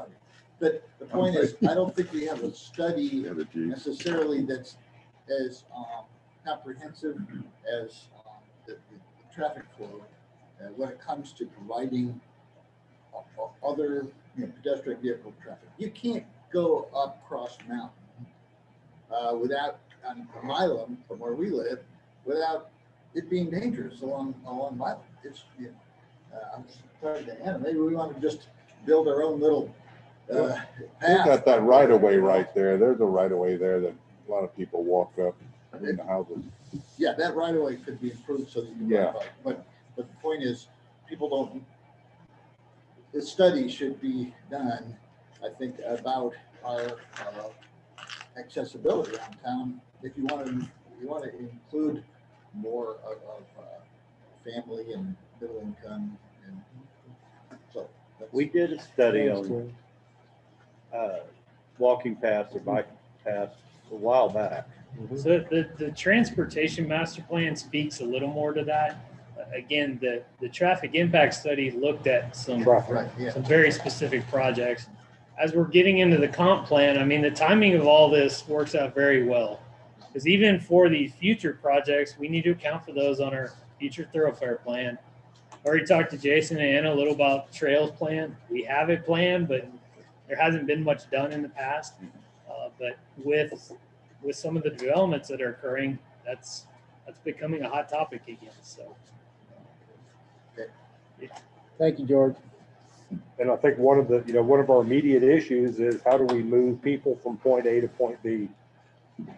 And the two projects do that. If it's economically, if it's politically feasible for us to combine Mulberry Street and Post Oak, it's certainly a good from a planning standpoint, I think from a public safety standpoint, it's good to have another option on the north side of town because we're limited up there. On the north The side. people on the north side of town have limited access to, that's the whole reason why we've got the Milam Street. That was the whole reason for Post Oak was to be able to get people on the north side at least some way to get down to Friendship to be able to go east. Any other comments? No. Public? Okay, we'll move on to item D. Thanks, Garrett. Thank you, Thank you, Garrett. Thank you, Garrett. A report and discussion on city manager's 2021 performance goals. Kent, you want to start it off? Yeah, Mayor and Council, included in your packet is a listing on page 52 of the 2020 performance goals that the council set back early last year. And so those are for your reference purposes. And then on page 53, what I've done is just taken a rough draft of some of the comments that have been made over the last couple of weeks, some of the comments we made today, in fact. And I just put together just a very rough draft of maybe some of the goals that you may want to consider. And this is for discussion and addition today. And any changes you want to make, we'll make to this list and bring them forward for your approval at the next council meeting. So what I'd like to do is maybe skip down on page 53, skip down to item 3 and 4 to start with that, because these are some things that you talked about during my recent performance evaluation. Again, the number 3 is communication, to make sure there's no surprises out there, to make sure we're working on efforts on social media, and make sure the city council is fully informed, city staff, internally, and local citizens are fully informed. So communication was one of the things that we talked about during my recent performance evaluation. So that is where that came from. And I don't know that captures, all the verbiage that you wanted to include in that one. And then number 4 is also an outcome of the recent evaluation, where you talked about making sure that when we do things like STR regulations and other projects, that we make sure we get out and meet with stakeholder groups, citizen groups, to get their input before we bring those forward to the council for consideration. So 3 and 4 were basically prepared based upon your comments during the recent performance evaluation. Number 5, revisit the path to the future. I think we've talked about that. The timing, where the community visioning report is 2 years old now. We're trying to get the steering committee back together to revisit that report and see if we want to call a larger meeting of all the different groups that were involved in that report to see what we've accomplished so far in the visioning study and what are the priorities for that visioning study that we need to work on in the next year or two. So I thought that was important to add there. And then number 6, we basically talked about it, completing the new comprehensive, or at least starting to work on the comprehensive plan. And then we talked a little bit during my evaluation about the need for a strategic plan. And I've got some good examples of that what I can offer for the council to take a look at from other cities. And then the last, number 7, before I move back to number 1 and 2, is we've talked a lot over the last couple of months about broadband services. EDC, again, is taking the lead role there. The chamber is working to support that effort. But I think it's very important for me and city staff, since that's such a high priority item in the community. So those are some background. That's some background on those 5 goals there. And then number 1, I just thought was a new opportunity that's come forward over the last couple of months. I know we've got Tom and Garrett and Lee involved in looking and working on the bond issue for the FISD. But the new opportunity is we've got some buildings at the middle school that will be available to us. And let's take advantage of that opportunity to fully explore and evaluate those buildings and see if there's any feasibility for the city to take on those buildings. We need to be very careful and make sure we're not taking on a huge financial responsibility. But I just thought that might be a priority for a performance goal next year. And again, I just added that to the list, so you may want to talk about that.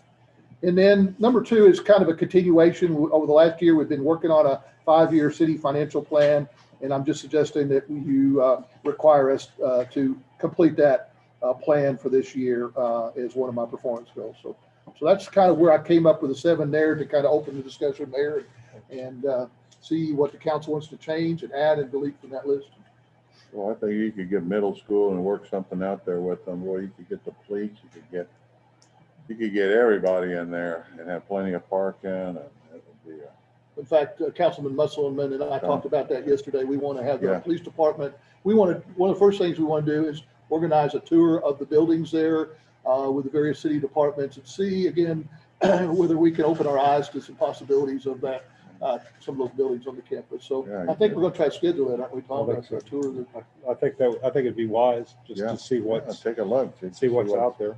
The one thing I'd be concerned with is we've got two historic buildings there. Right. And if you start modifying, say you want to move City Hall there, if you start modifying the historic building, it could be very costly. Right, and well, that's the issue, and Yeah. David Bullion commented to me that they looked at it and modification to each of those buildings would be in the neighborhood of $5 million a piece. Yeah. So I don't know what he was basing that on, but I think you would have to look at, whether the city takes them on or whether the FISD takes them on. The cost it'd be the same for the city, the same for the FISD. So I think the question is, okay, you got these two buildings, how can they be utilized? What state are they in now? Right. How could, there's a difference between, I would think there's a difference between what a school uses a building for and what a municipal business uses a building for. And maybe there might not be, but I would think that there would be. And the way that we would go about using a building versus the way that a school would go about using a building. Right. The other thing that Kent raised is, if I jump to visioning, the community visioning report, I think it was a great document and it had a lot of input from a lot of different sources. But I would like us to always remember that this was a community visioning report. It wasn't just a City of Fredericksburg visioning report. So some of the goals or the objectives that we put in there, while it might not look like, that we have accomplished those, well, maybe it wasn't solely the City of Fredericksburg that was meant to accomplish those goals. I'm not opposed to the visioning report. The visioning report is a great document to help guide policy decisions by this body. And I think because the visioning document is a document created by passionate people in the community that said, here's the direction we want to go. And I think it gives us a direction. It doesn't say this must be the direction we go, but it's what we want you to think about these things as you move productively forward. We're in managed growth, as Bobby said. We want to manage our growth and preserve what we've got, but realize that our community is different now than it was 15 years ago. And it's much different now than when I became a resident in 1974. And when you guys were born in Keitel Hospital back next to the creek in Dawes, Texas. Okay. They used ether back then too. Yeah. Ether young. Yeah. Bobby? Gonna jump, sorry, gonna No, jump you this. go ahead. No, jump in this. I'm good with it. Yeah, no, I'm fine. I like what you prepared as far as 2021. My concern is it too much? They're all important. I think getting the steering committee to revisit Path to the Future it needs to be done, but I don't think it's a high priority. Right. I agree with that. I wouldn't spend a lot of time necessarily on the middle school. I'd explore the options, take a tour, see and you might be able to decide pretty quickly. If the bond doesn't pass, it's not an issue. Right. So, no, I think what you've done here is pretty good. And the things that you had in 2020, I think we're going to continue with, like implement annexation, Right. STRs. The comp plan we just talked about. Improve the STR permitting process. Yep. Right. His comment on the STRs, that was pretty good. Yeah. He had some good comments about STRs. Holly? So I would drop number 1 from your list. No. I think it's an activity, but I don't think it should be a performance goal. Mhm. Okay, Um, I agree. It's I worth would- investigating. Right, but I don't think it rises to the level of being an annual performance goal. It's just an action. Yeah. I would rework number 5. I think revisiting the visioning report is really then to scope out what is the city's role against that report and what is not the city's role against that report. I think that's what's not clear to the community is the parts that the city does and the part that's the responsibility of the rest of the community to accomplish on their own. And I think that would be useful, but I would then also tie it to number 6, because I think revisiting the visioning report in preparation for strategic plan and comprehensive plan and figuring out how much of that visioning plan really needs to inform those efforts. So I would somehow combine 5 and 6, and I'd limit 5 to just the city's role. Those would be the major ones. I agree that the whole broadband issue probably ought to stay a goal, even though it's more specific than the other ones. But I think because of its potential impact on our community going forward, I think I'd agree with you, Kent, that it ought to remain a goal. Okay. What happened to the fiber optics? I'm getting it. not tech, huh? I'm getting it. Yeah, I mean, how They would brought that? fiber optic how to does Chase that- Bank buildings, how so does I'm gonna that- get it. How does that release some of this? Well, it takes, like my business is gonna get off the broadband spectrum, off the cable spectrum, and be on a separate dedicated fiber optic line. So it relieves the congestion on the cable broadband by shunting businesses off onto a different network. Okay. And it's a more persistent network where broadband is less persistent. So that's good. Yeah, so for me as a retailer, my point of sale goes down but on the weekend, and an hour can cost me a couple $1,000s. So it's worth for me to pay the extra for fiber optic because I'll make that money back with just less than 1 hour of downtime recovered. Good. Yeah, I have a question, Ken, bear with me. I think it still continues to be a very important item is to continue to work with organizations to fund and develop the sports park. Okay. I think that should be on your performance for 2021. Okay. I know we're working on something, but I think a goal for this is to, again, we bought $3 million worth of property out there, and we're starting that process. In fact, I would hope at some future meeting, we can see some report where we're standing on that. I don't want that baseball, softball, tennis ball stop rolling. So if the council agrees, I would like to put that on his performance report. Well, we can talk to the county too. Sure, We are doing that. I think that's important. Okay.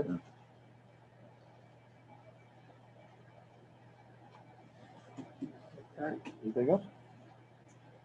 Did we want to prioritize these then? I think there was some concern where these should line up. I think I'm hearing that. Do you want to come back with Kent, what you think 1, 2, 3, 4, 5, and 6 or 7 should be? I can redo this. Yeah, I think so. Like Polly said, drop number 1, we'll add the sports park, and then I'll have a revised list of it out to y'all and get y'all to individually prioritize it. Is that That'd be great. That'd be fine. Yeah, super deal. What I do like is that other than the broadband and the sports park, the rest of the stuff is high enough level, more strategic. I like that.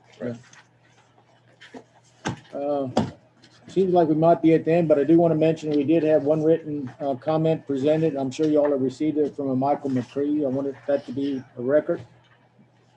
Mayor, right after this meeting, could I get you and Daniel and Lee to stay for about 10 minutes? Yes, that would be great. Thank you very much. So, any further comments, council, public? I do Oh, go have ahead, one Colin. comment.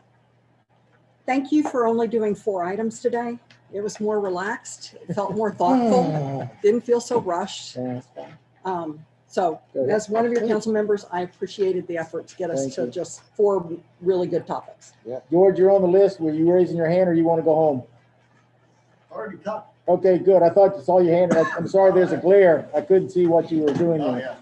Okay. Thank y'all for being here. I mean, it really does. And, you know, George, when you get up and speak, you're one of the most sensible ones out there. Okay, I'll entertain a motion to adjourn the meeting. So moved. Second by Bobby. All those in favor? Aye. Motion carries. Be safe. Have a great day. It's gonna be a beautiful day. Yes, sir.